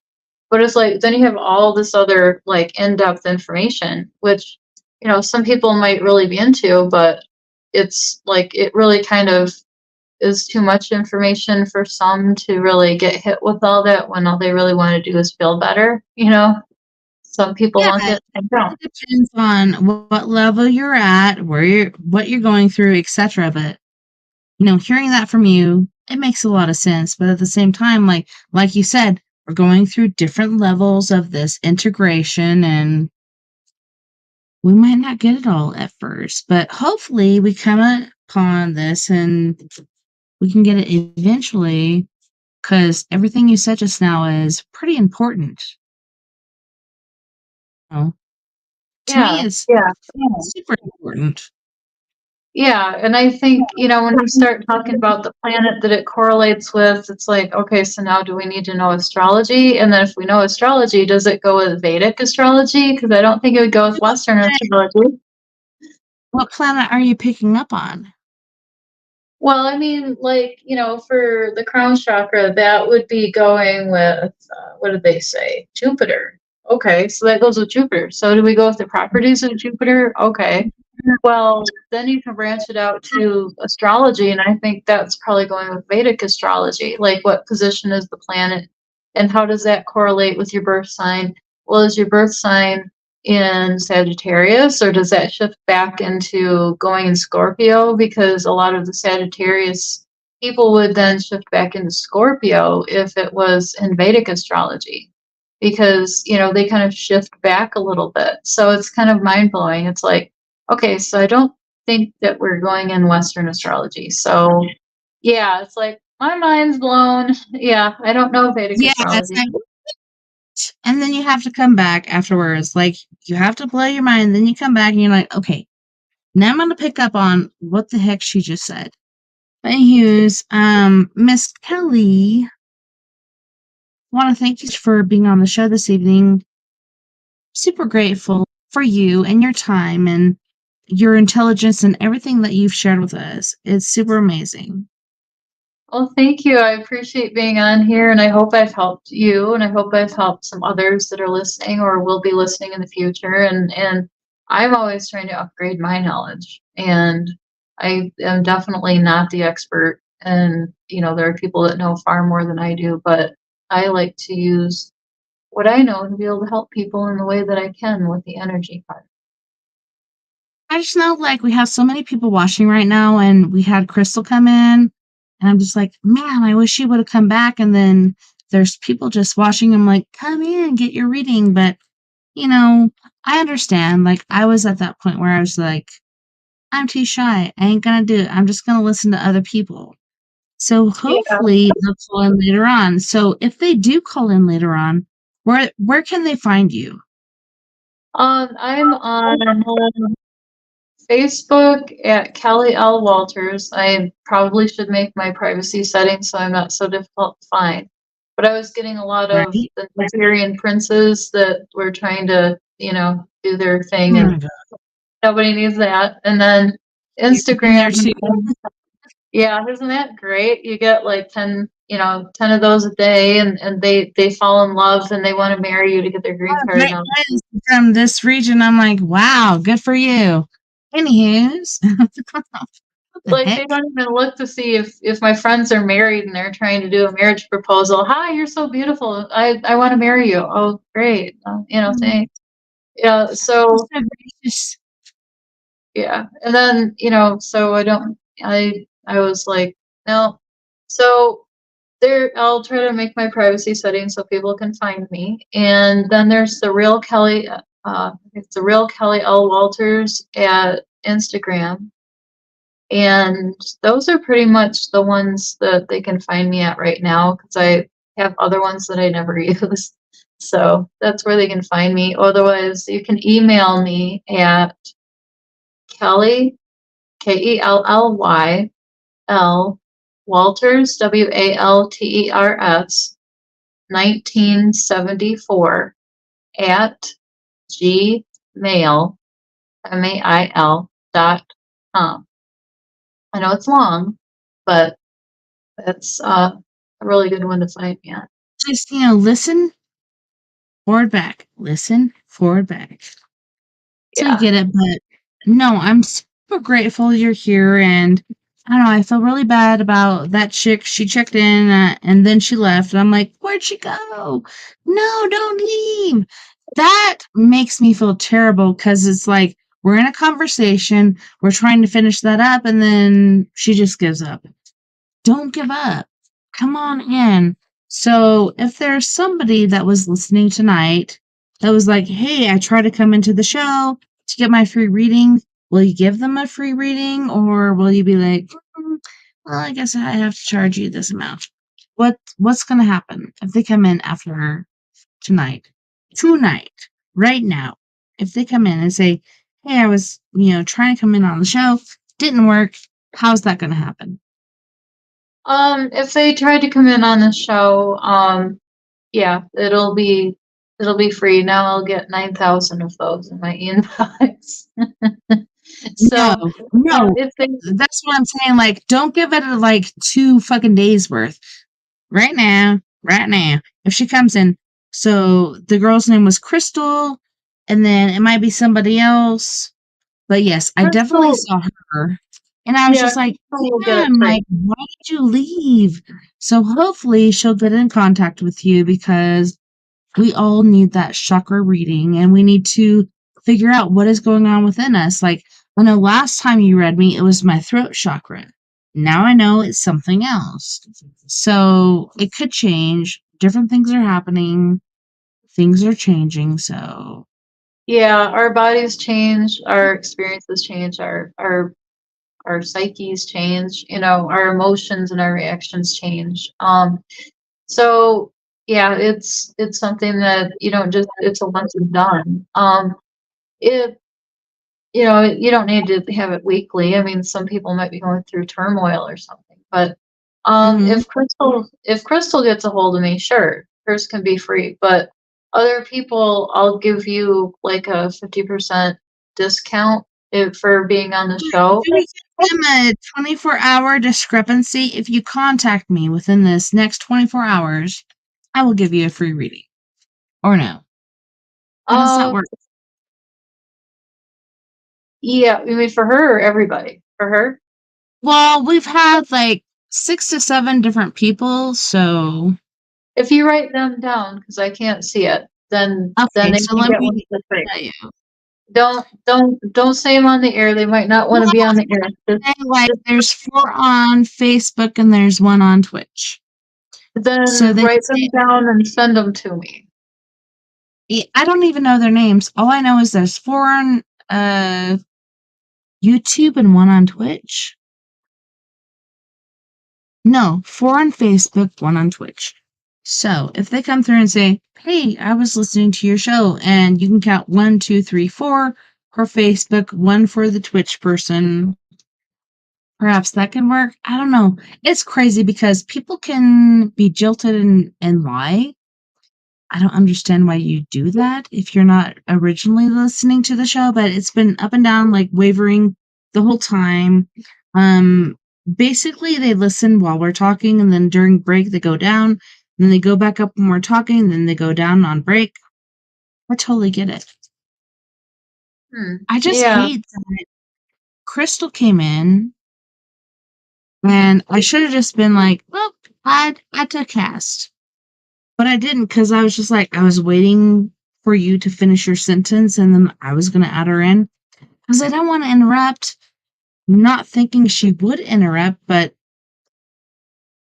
that's just how it works. And now I feel super freaking guilty. Like, I wish I would have just done it. And now she's gone. Crystal, if you're still there, please come through. Or Chrissy, whatever. Anywho's, I want to thank you so much for being my guest tonight. You are amazing. Had a super Thank you. awesome show with you.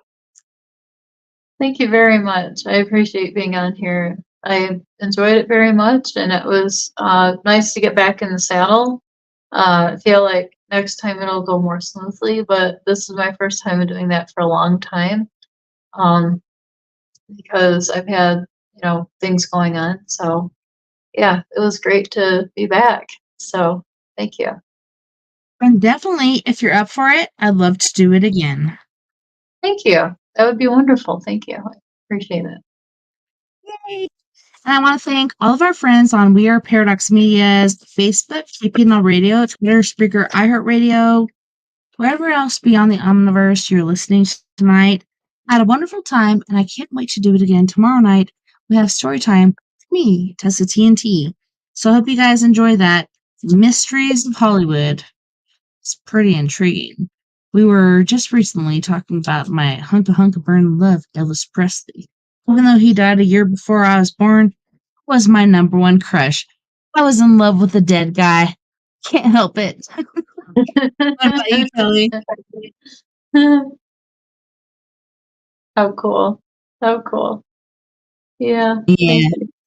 Yeah, I mean, a I lot was of like, do people you were, fall in love with the dead guy? Like I did. I was just like, I don't care if he's dead or not. Fell in love with that guy. well, if you ever watch those old black and white shows on TV, some of those people are pretty hot. And I'm pretty sure a lot of them aren't alive anymore. So that's easy to do. So Elvis was charismatic as all get out. And I felt so bad that his, twin brother died. I did not know he had His one. parent, Elvis Presley, his twin was born first, and then he was born second. And the parents ran out. They're like, no, no, no. And then Elvis Aaron Presley was born. They're like, oh my goodness. And so I don't know. There were so many torn feelings, so many strange things happening. He came into a life of chaos. He went out in a life of chaos. Poor Elvis Presley. But you know what? I still loved him. He was amazing. But you Yeah. guys, don't forget, we are all in this together. Together, we can make the world a little better. And together, my friends, we are Paradox Media because without you, there is no us. Until next time, night and night, love and light. And I will see your beautiful, wonderful faces this time next week. Just make sure you're helping each other out and raising each other up because we need that. It's very important, for sure. So next time I see you, you guys take care. See you soon.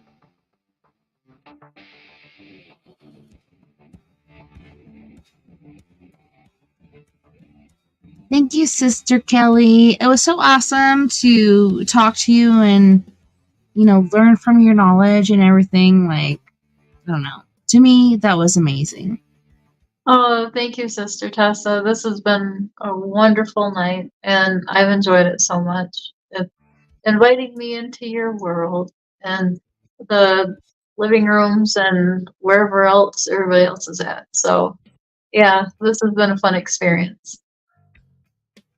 For sure. And like when you told me like I'm also ex-LDS, I'm like, oh, dude, like, I don't know. I kind of feel like now I get it, like that connection. Like, I was wondering where that came from. Like, we're both open to, the world around us and everything. And then you said that, I'm like, now it all makes sense. I don't know about you, but I was just like, holy shit.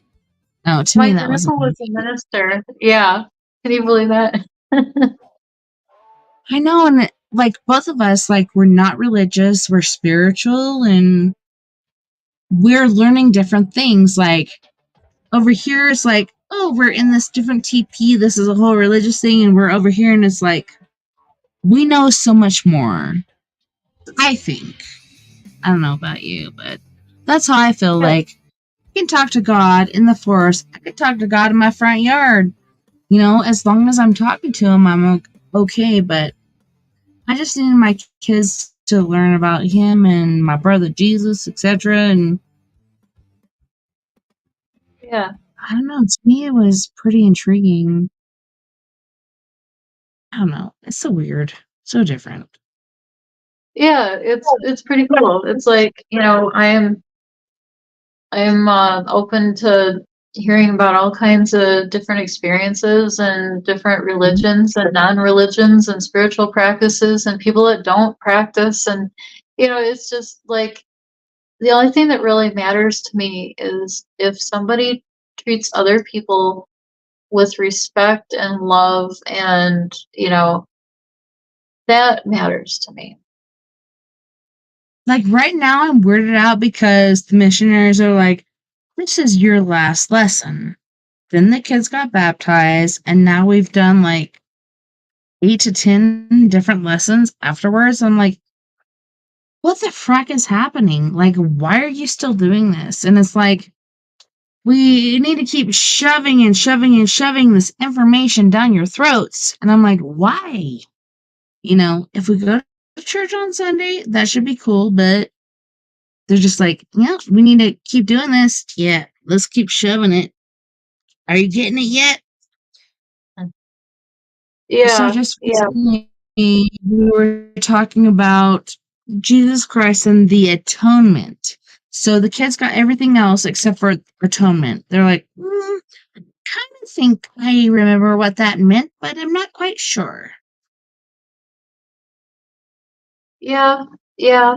It's it's all very interesting, and then there are some people that aren't into that at all, and it's like, okay, so who's really right? And is any of this right? And it's all very individual, and so I have people I'm sure that are quite offended that we're even talking about it that are Christians, and so No, don't it's be like offended.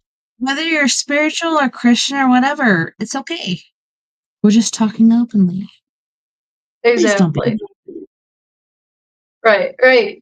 I mean, exactly. So it's like if you post, things, about a conversation on different platforms, and sometimes, people just kind of blast you because you're Christian, but you're talking about this, or you're not Christian enough, or now that you're Christian, they look at you different, or now, it's just like it to me, it's like I don't like labels, and it's like we're all human beings. We're all in this together. We should just be thinking about the fact that we're human beings, and that we should be just, loving each other and accepting each other. And if we're not harming each other, then yeah, We need to help each other out of the gutter. Let's do this. Like, so many people are in so many stages, and when they're talking about Jesus, like, I don't know, my son, that's the funniest thing I found was he said he bled from every spore, like he was a mushroom.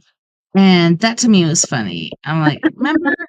Because they were talking about the atonement, and he went to the Garden of Gethsemane, and he said he bled from every spore instead of pore. He kept saying spore. So that to me was funny.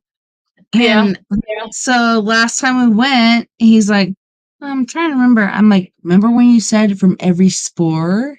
He's like, oh yeah, now I remember.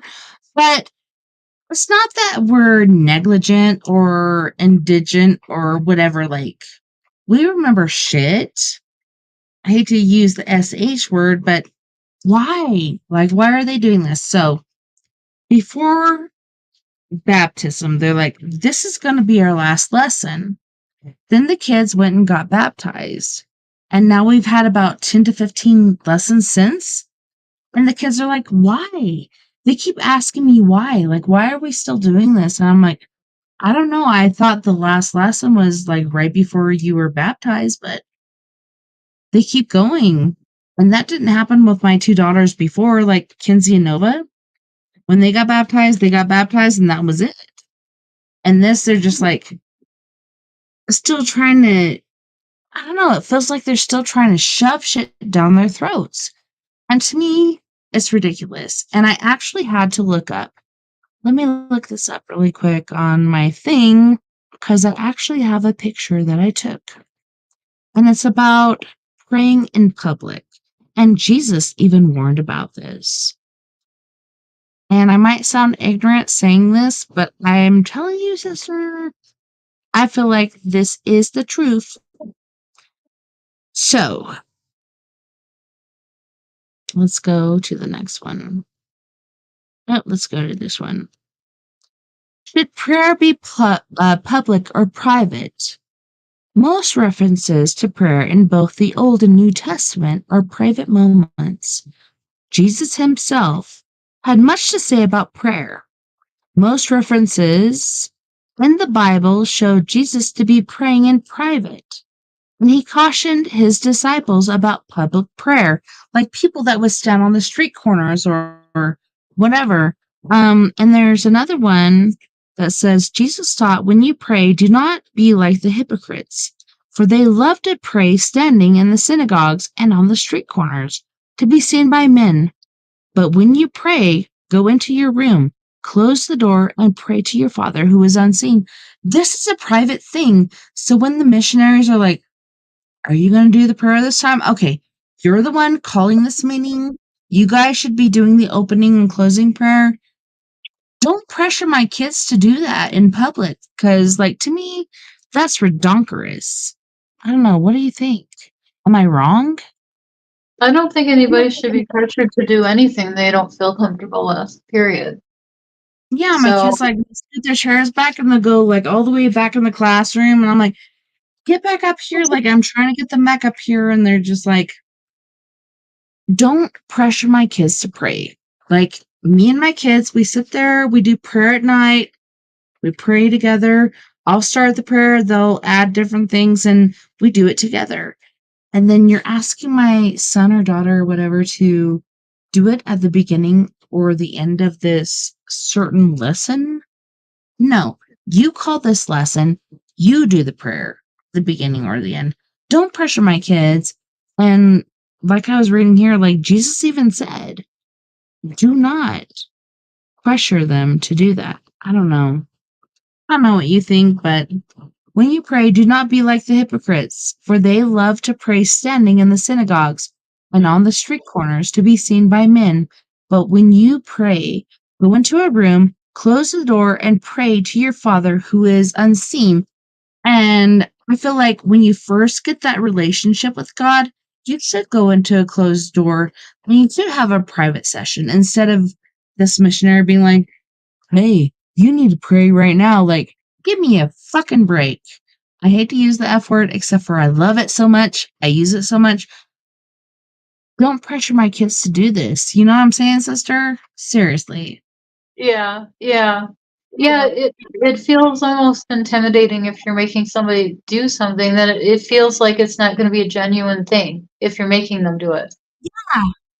And they do it every time. They're like, oh, well, who do you want to do opening prayer? Who do you want to do opening or closing prayer? And I'm like, seriously? So I look at them with a stern eye. They don't get it. So I need to speak up and be like, did you hear about Matthew 6, 5, and 8? You went to seminary. Do you know these scriptures? Because it's saying right here. Even Jesus said. That's what I remembered. That's why I looked up this prayer or this scripture. Because I remembered him saying, you shouldn't be pressured to pray in public. This should not be a thing. And people do that like, oh, you're going to do the prayer for the beginning or end of this, I want to say seance, but this lesson. Seance. I know. It kind of feels the same, but it's not. I don't think they're getting their Ouija boards covered. It's like, no, it's not. But it seems disingenuous, if you're making somebody do it, and plus it's supposed to be something sacred between you and your creator, and that does not seem like that, you're like, here, you need to do this, and Inspired to it's do like, it. You feel inspired. Like, I feel inspired. I'm going to say the prayer. That's one thing. But they're like, how about you? It's your turn. It's your turn. It's your turn. It's your turn. No! Fucking quit that shit. Quit pressuring my kids to do that. And, yeah, like, I do prayers.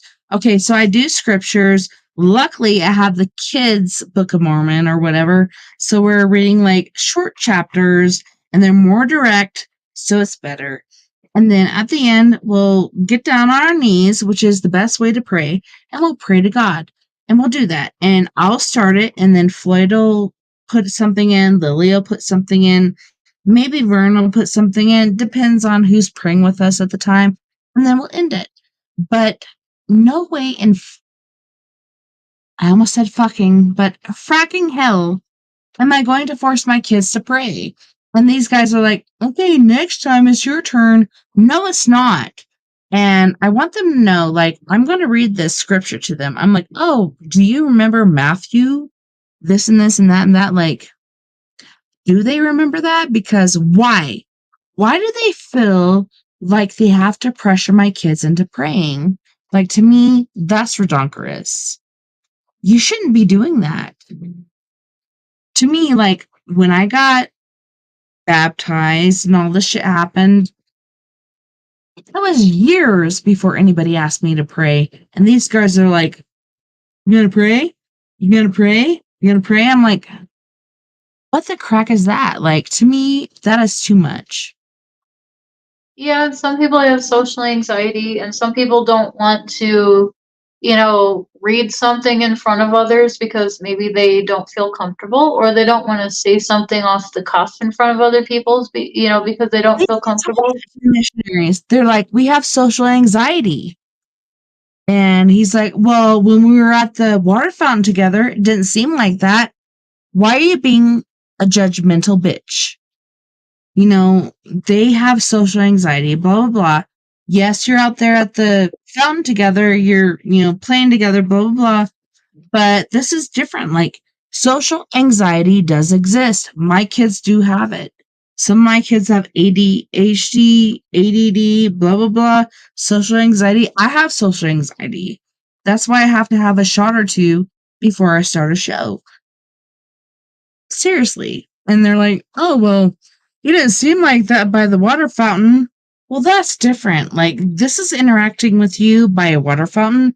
And then there's praying to your heavenly Father, who is the higher host of hosts.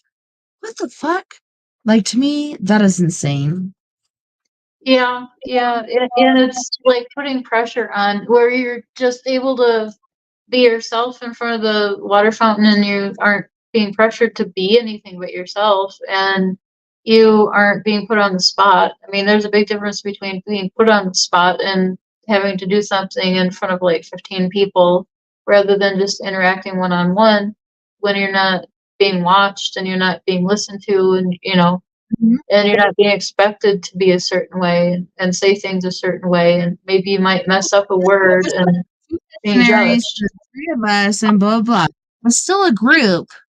And they already explained, I have social anxiety. And he's like, oh, well, when we were by the water fountain, you didn't seem like you had social anxiety.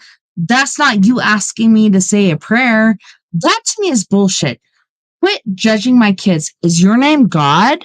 Are you going to fucking judge my kids? No. Like, what the fuck? Like, quit doing that. So, I was going to bring the scripture up last weekend, but I didn't because they actually took the prayers upon themselves. But next time they do it and they're like, oh, now it's your turn, I'm going to be like, oh, don't you remember Matthew 6:5-8?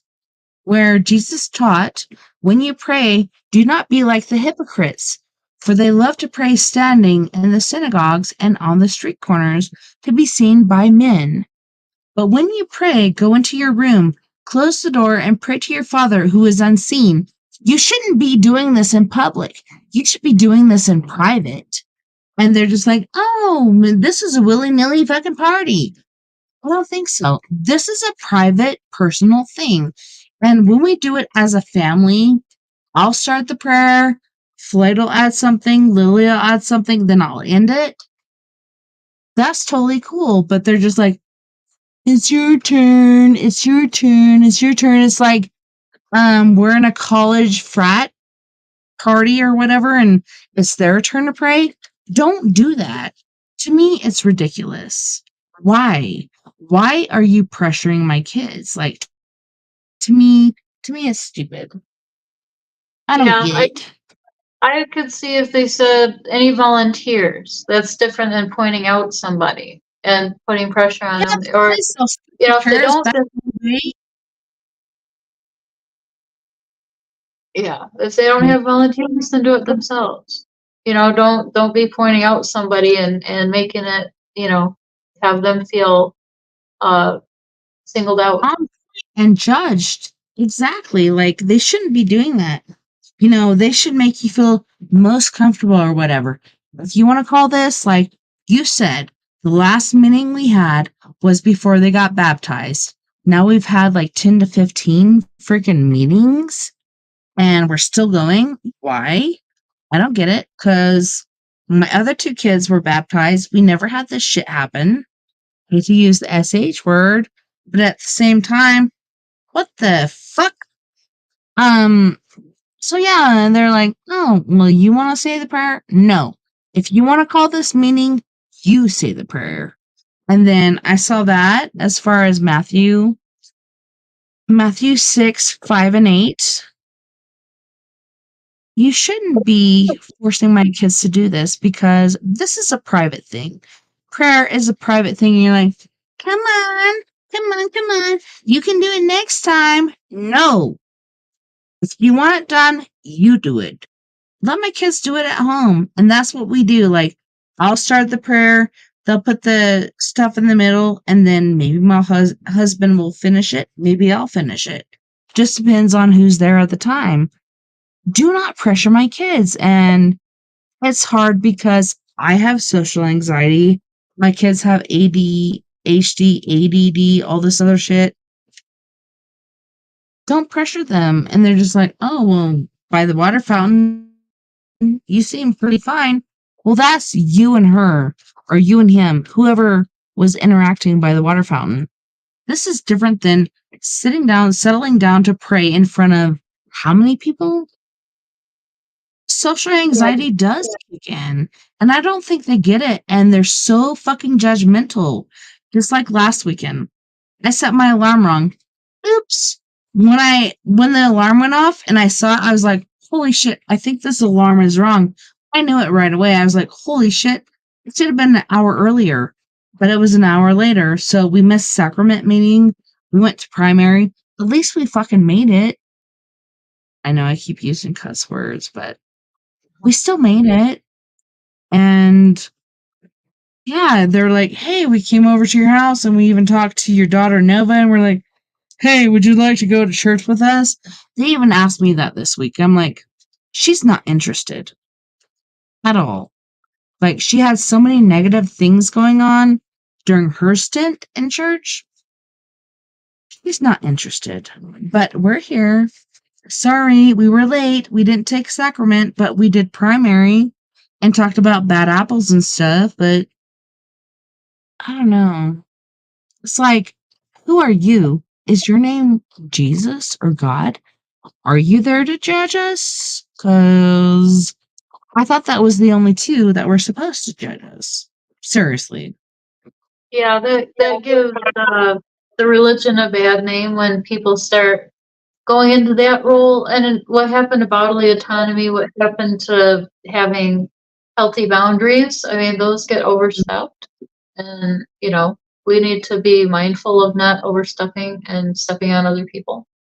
And it sounds like that was happening. So, sister, I'm going to ask you right now. Are you open to taking readings at this point? We have 2 people watching us.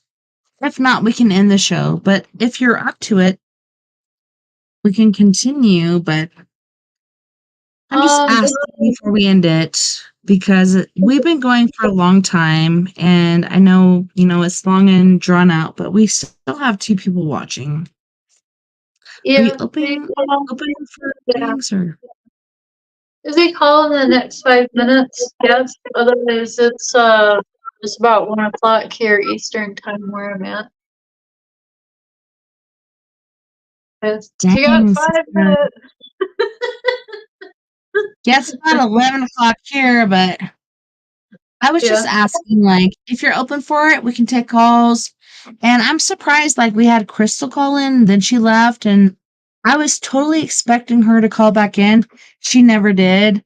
And I was super surprised about that, because generally somebody that calls in will call right back in, but she never did.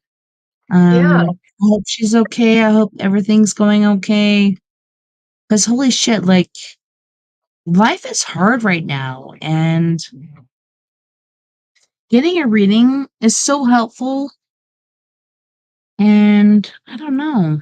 I don't know what you think, but Yeah, I mean, if I people wish want to call in and 5 minutes, sure. I mean, I don't mind staying on talking, but I don't know if this is helpful for people. Sounds like we're losing a couple or 3. yeah, we have one on Twitch and one on Facebook. Come on, Ken Cow, get off my chair and table. Jeez, okay. Come on, get out. Good boy. Hey, see my new t-shirt? Creeping it real. Oh, what is it? I can't see it. Oh, Here, you got hair. oh shit. Creeping it real. Oh, that's cool.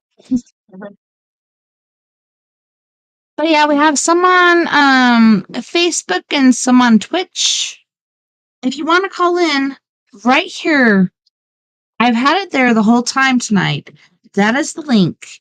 https://StreamYard.com/UIIX4FCNV5.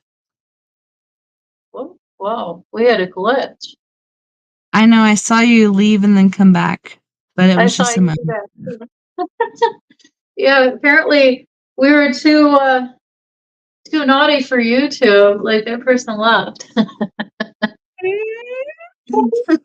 We had some F-bombs. Like, maybe YouTube was like saying, "Oh no, we can't have this No, I here." don't think so, because I use those all the time, and I have it stuck as this is an adult show, because sometimes I'll use an F-bomb or the SH word or whatever. We're all good. Oh, okay. I The didn't know only 'cause- time I've ever been blocked is when we talk about the C word, COD word, or anything like that. Oh, okay. Yeah, because they don't like that. But you guys, like, there's two of you guys. You guys, come on, call in. If not, sister, like, if they don't call in, are you ready to give it up? Because I don't We want to keep could. it all night. Yeah, we could. I mean, it sounds like they're having fun and you know, they don't want to like get a reading, but they want to see how crazy we get and you know, whatever. So how crazy are we gonna get? Let me get out bearded dragons and start juggling or something. I don't I know. love your red. Ouch. Super sexy. Yeah, I come over to the Facebook lounge. You're like, Really show some yeah, legs. hell yes, sister. That's what I'm talking about. You can't laugh. What's the Like, point, right? oh yeah. Yeah, if you can't laugh, what the fuck? Yeah. You like my I'm booties? smiling all the time.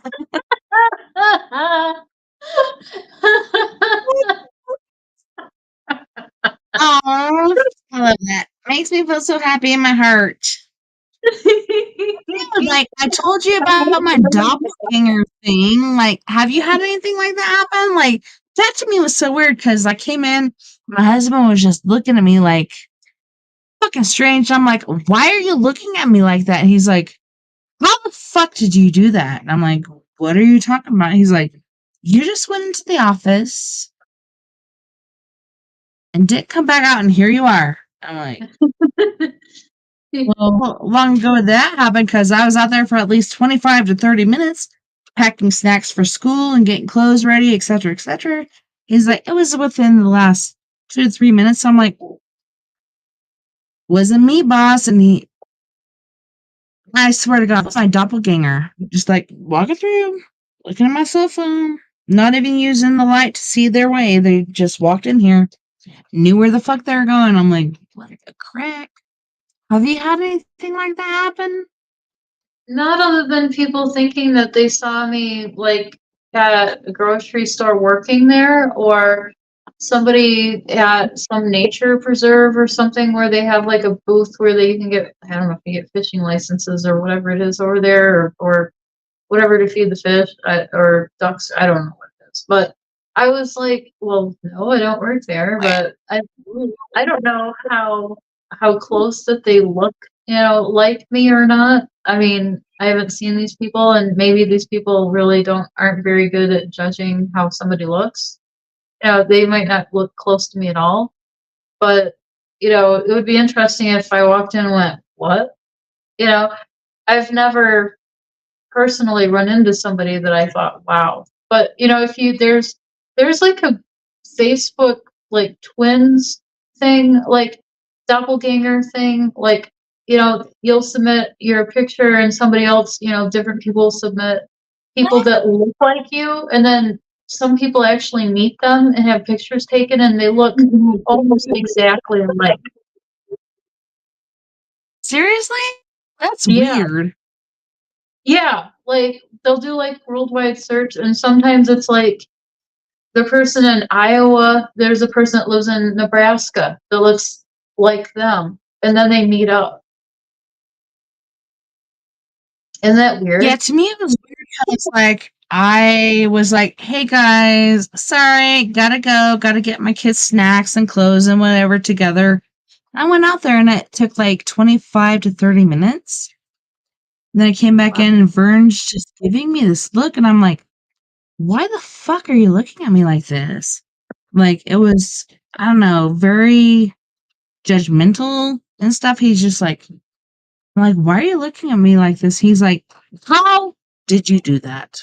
I'm like, Magic. what are you talking about? He's like, you just went in there like 3 minutes ago and here you are again. I'm like, I went out there, I made snacks, I ate snacks, blah, blah, blah, and now I'm coming back in. It's been about 25 to 30 minutes. He's like, no, you did 3 minutes ago. I saw you come through here. And here you are again. That's why he was like side-eyeing me. Bombastic side-eye. Like, what? He saw my doppelganger. I'm telling you, and that really creeps me out because generally when you see a doppelganger, they're trying to take over your life, but who would want that job? Seriously. They want your dough. That Wow. was so weird. Yeah. Well, I'm so grateful you were here. Can you tell our listeners where exactly to find you if they want to get a reading on their free time, etc.? Sure. Yeah, thank you. Kelly L. Walters, it's Kelly L. Walters, Walters at Facebook. Or that Facebook isn't exactly easy because I don't want every like spammer in the world to find me.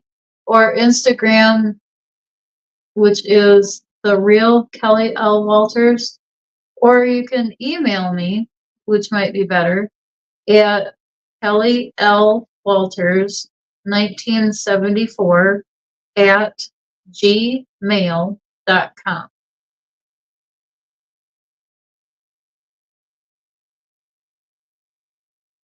Well, thank you so much, Kelly, for being on the show tonight. I had a wonderful time, and I can't wait to do it next time when you decide to join us again. I will be eternally grateful.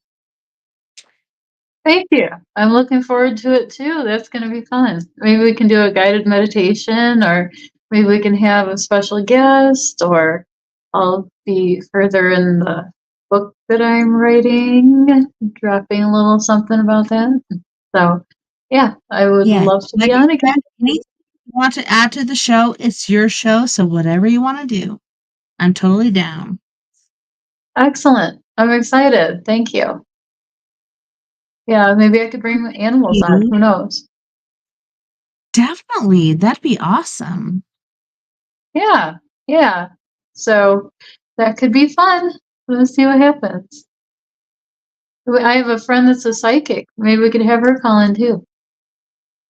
Definitely, I think we talked about that, and she's like, "Nope, this is your time. I'll wait till next time." But no matter whoever you want to add, like, I'm totally open and ready for it. Cool, cool. Because, that would be the next time. So maybe she could join. So, yeah, For this is sure. exciting. So, yeah. So, I'm looking forward to that time. I want So, to thank thank all you. of our friends. Well, thank you. And I also want to thank all of our friends on We Are Paradox Media's Facebook, KPNL Radio, Twitter, Spreaker, iHeartRadio, and wherever else beyond the Omniverse you may be listening tonight. I had a wonderful time, and I can't wait to do it again tomorrow night. We have story time with me, TessaTNT. Yes, I know it could be a little bit perturbing or boring, but I really enjoy it, so I hope you guys do as well. Don't forget, we are all in this together, and together we can make the world a little better. And together, my friends, we are Paradox Media because without you, there is no us. Until next time, nighty night, love and light to all my yous out there in the world. And I hope you have a wonderful rest of your weekend, and I can't wait to see you again tomorrow. You guys, take care of yourselves. See you back here in another shade of the moon. Bye-bye. Bye, sister. Bye, sister. Have a good night. Thanks again. You too. If you want to come on Thank you. Skype, we can add you there. Cool. All right. Just let me know how. Thanks. Bye.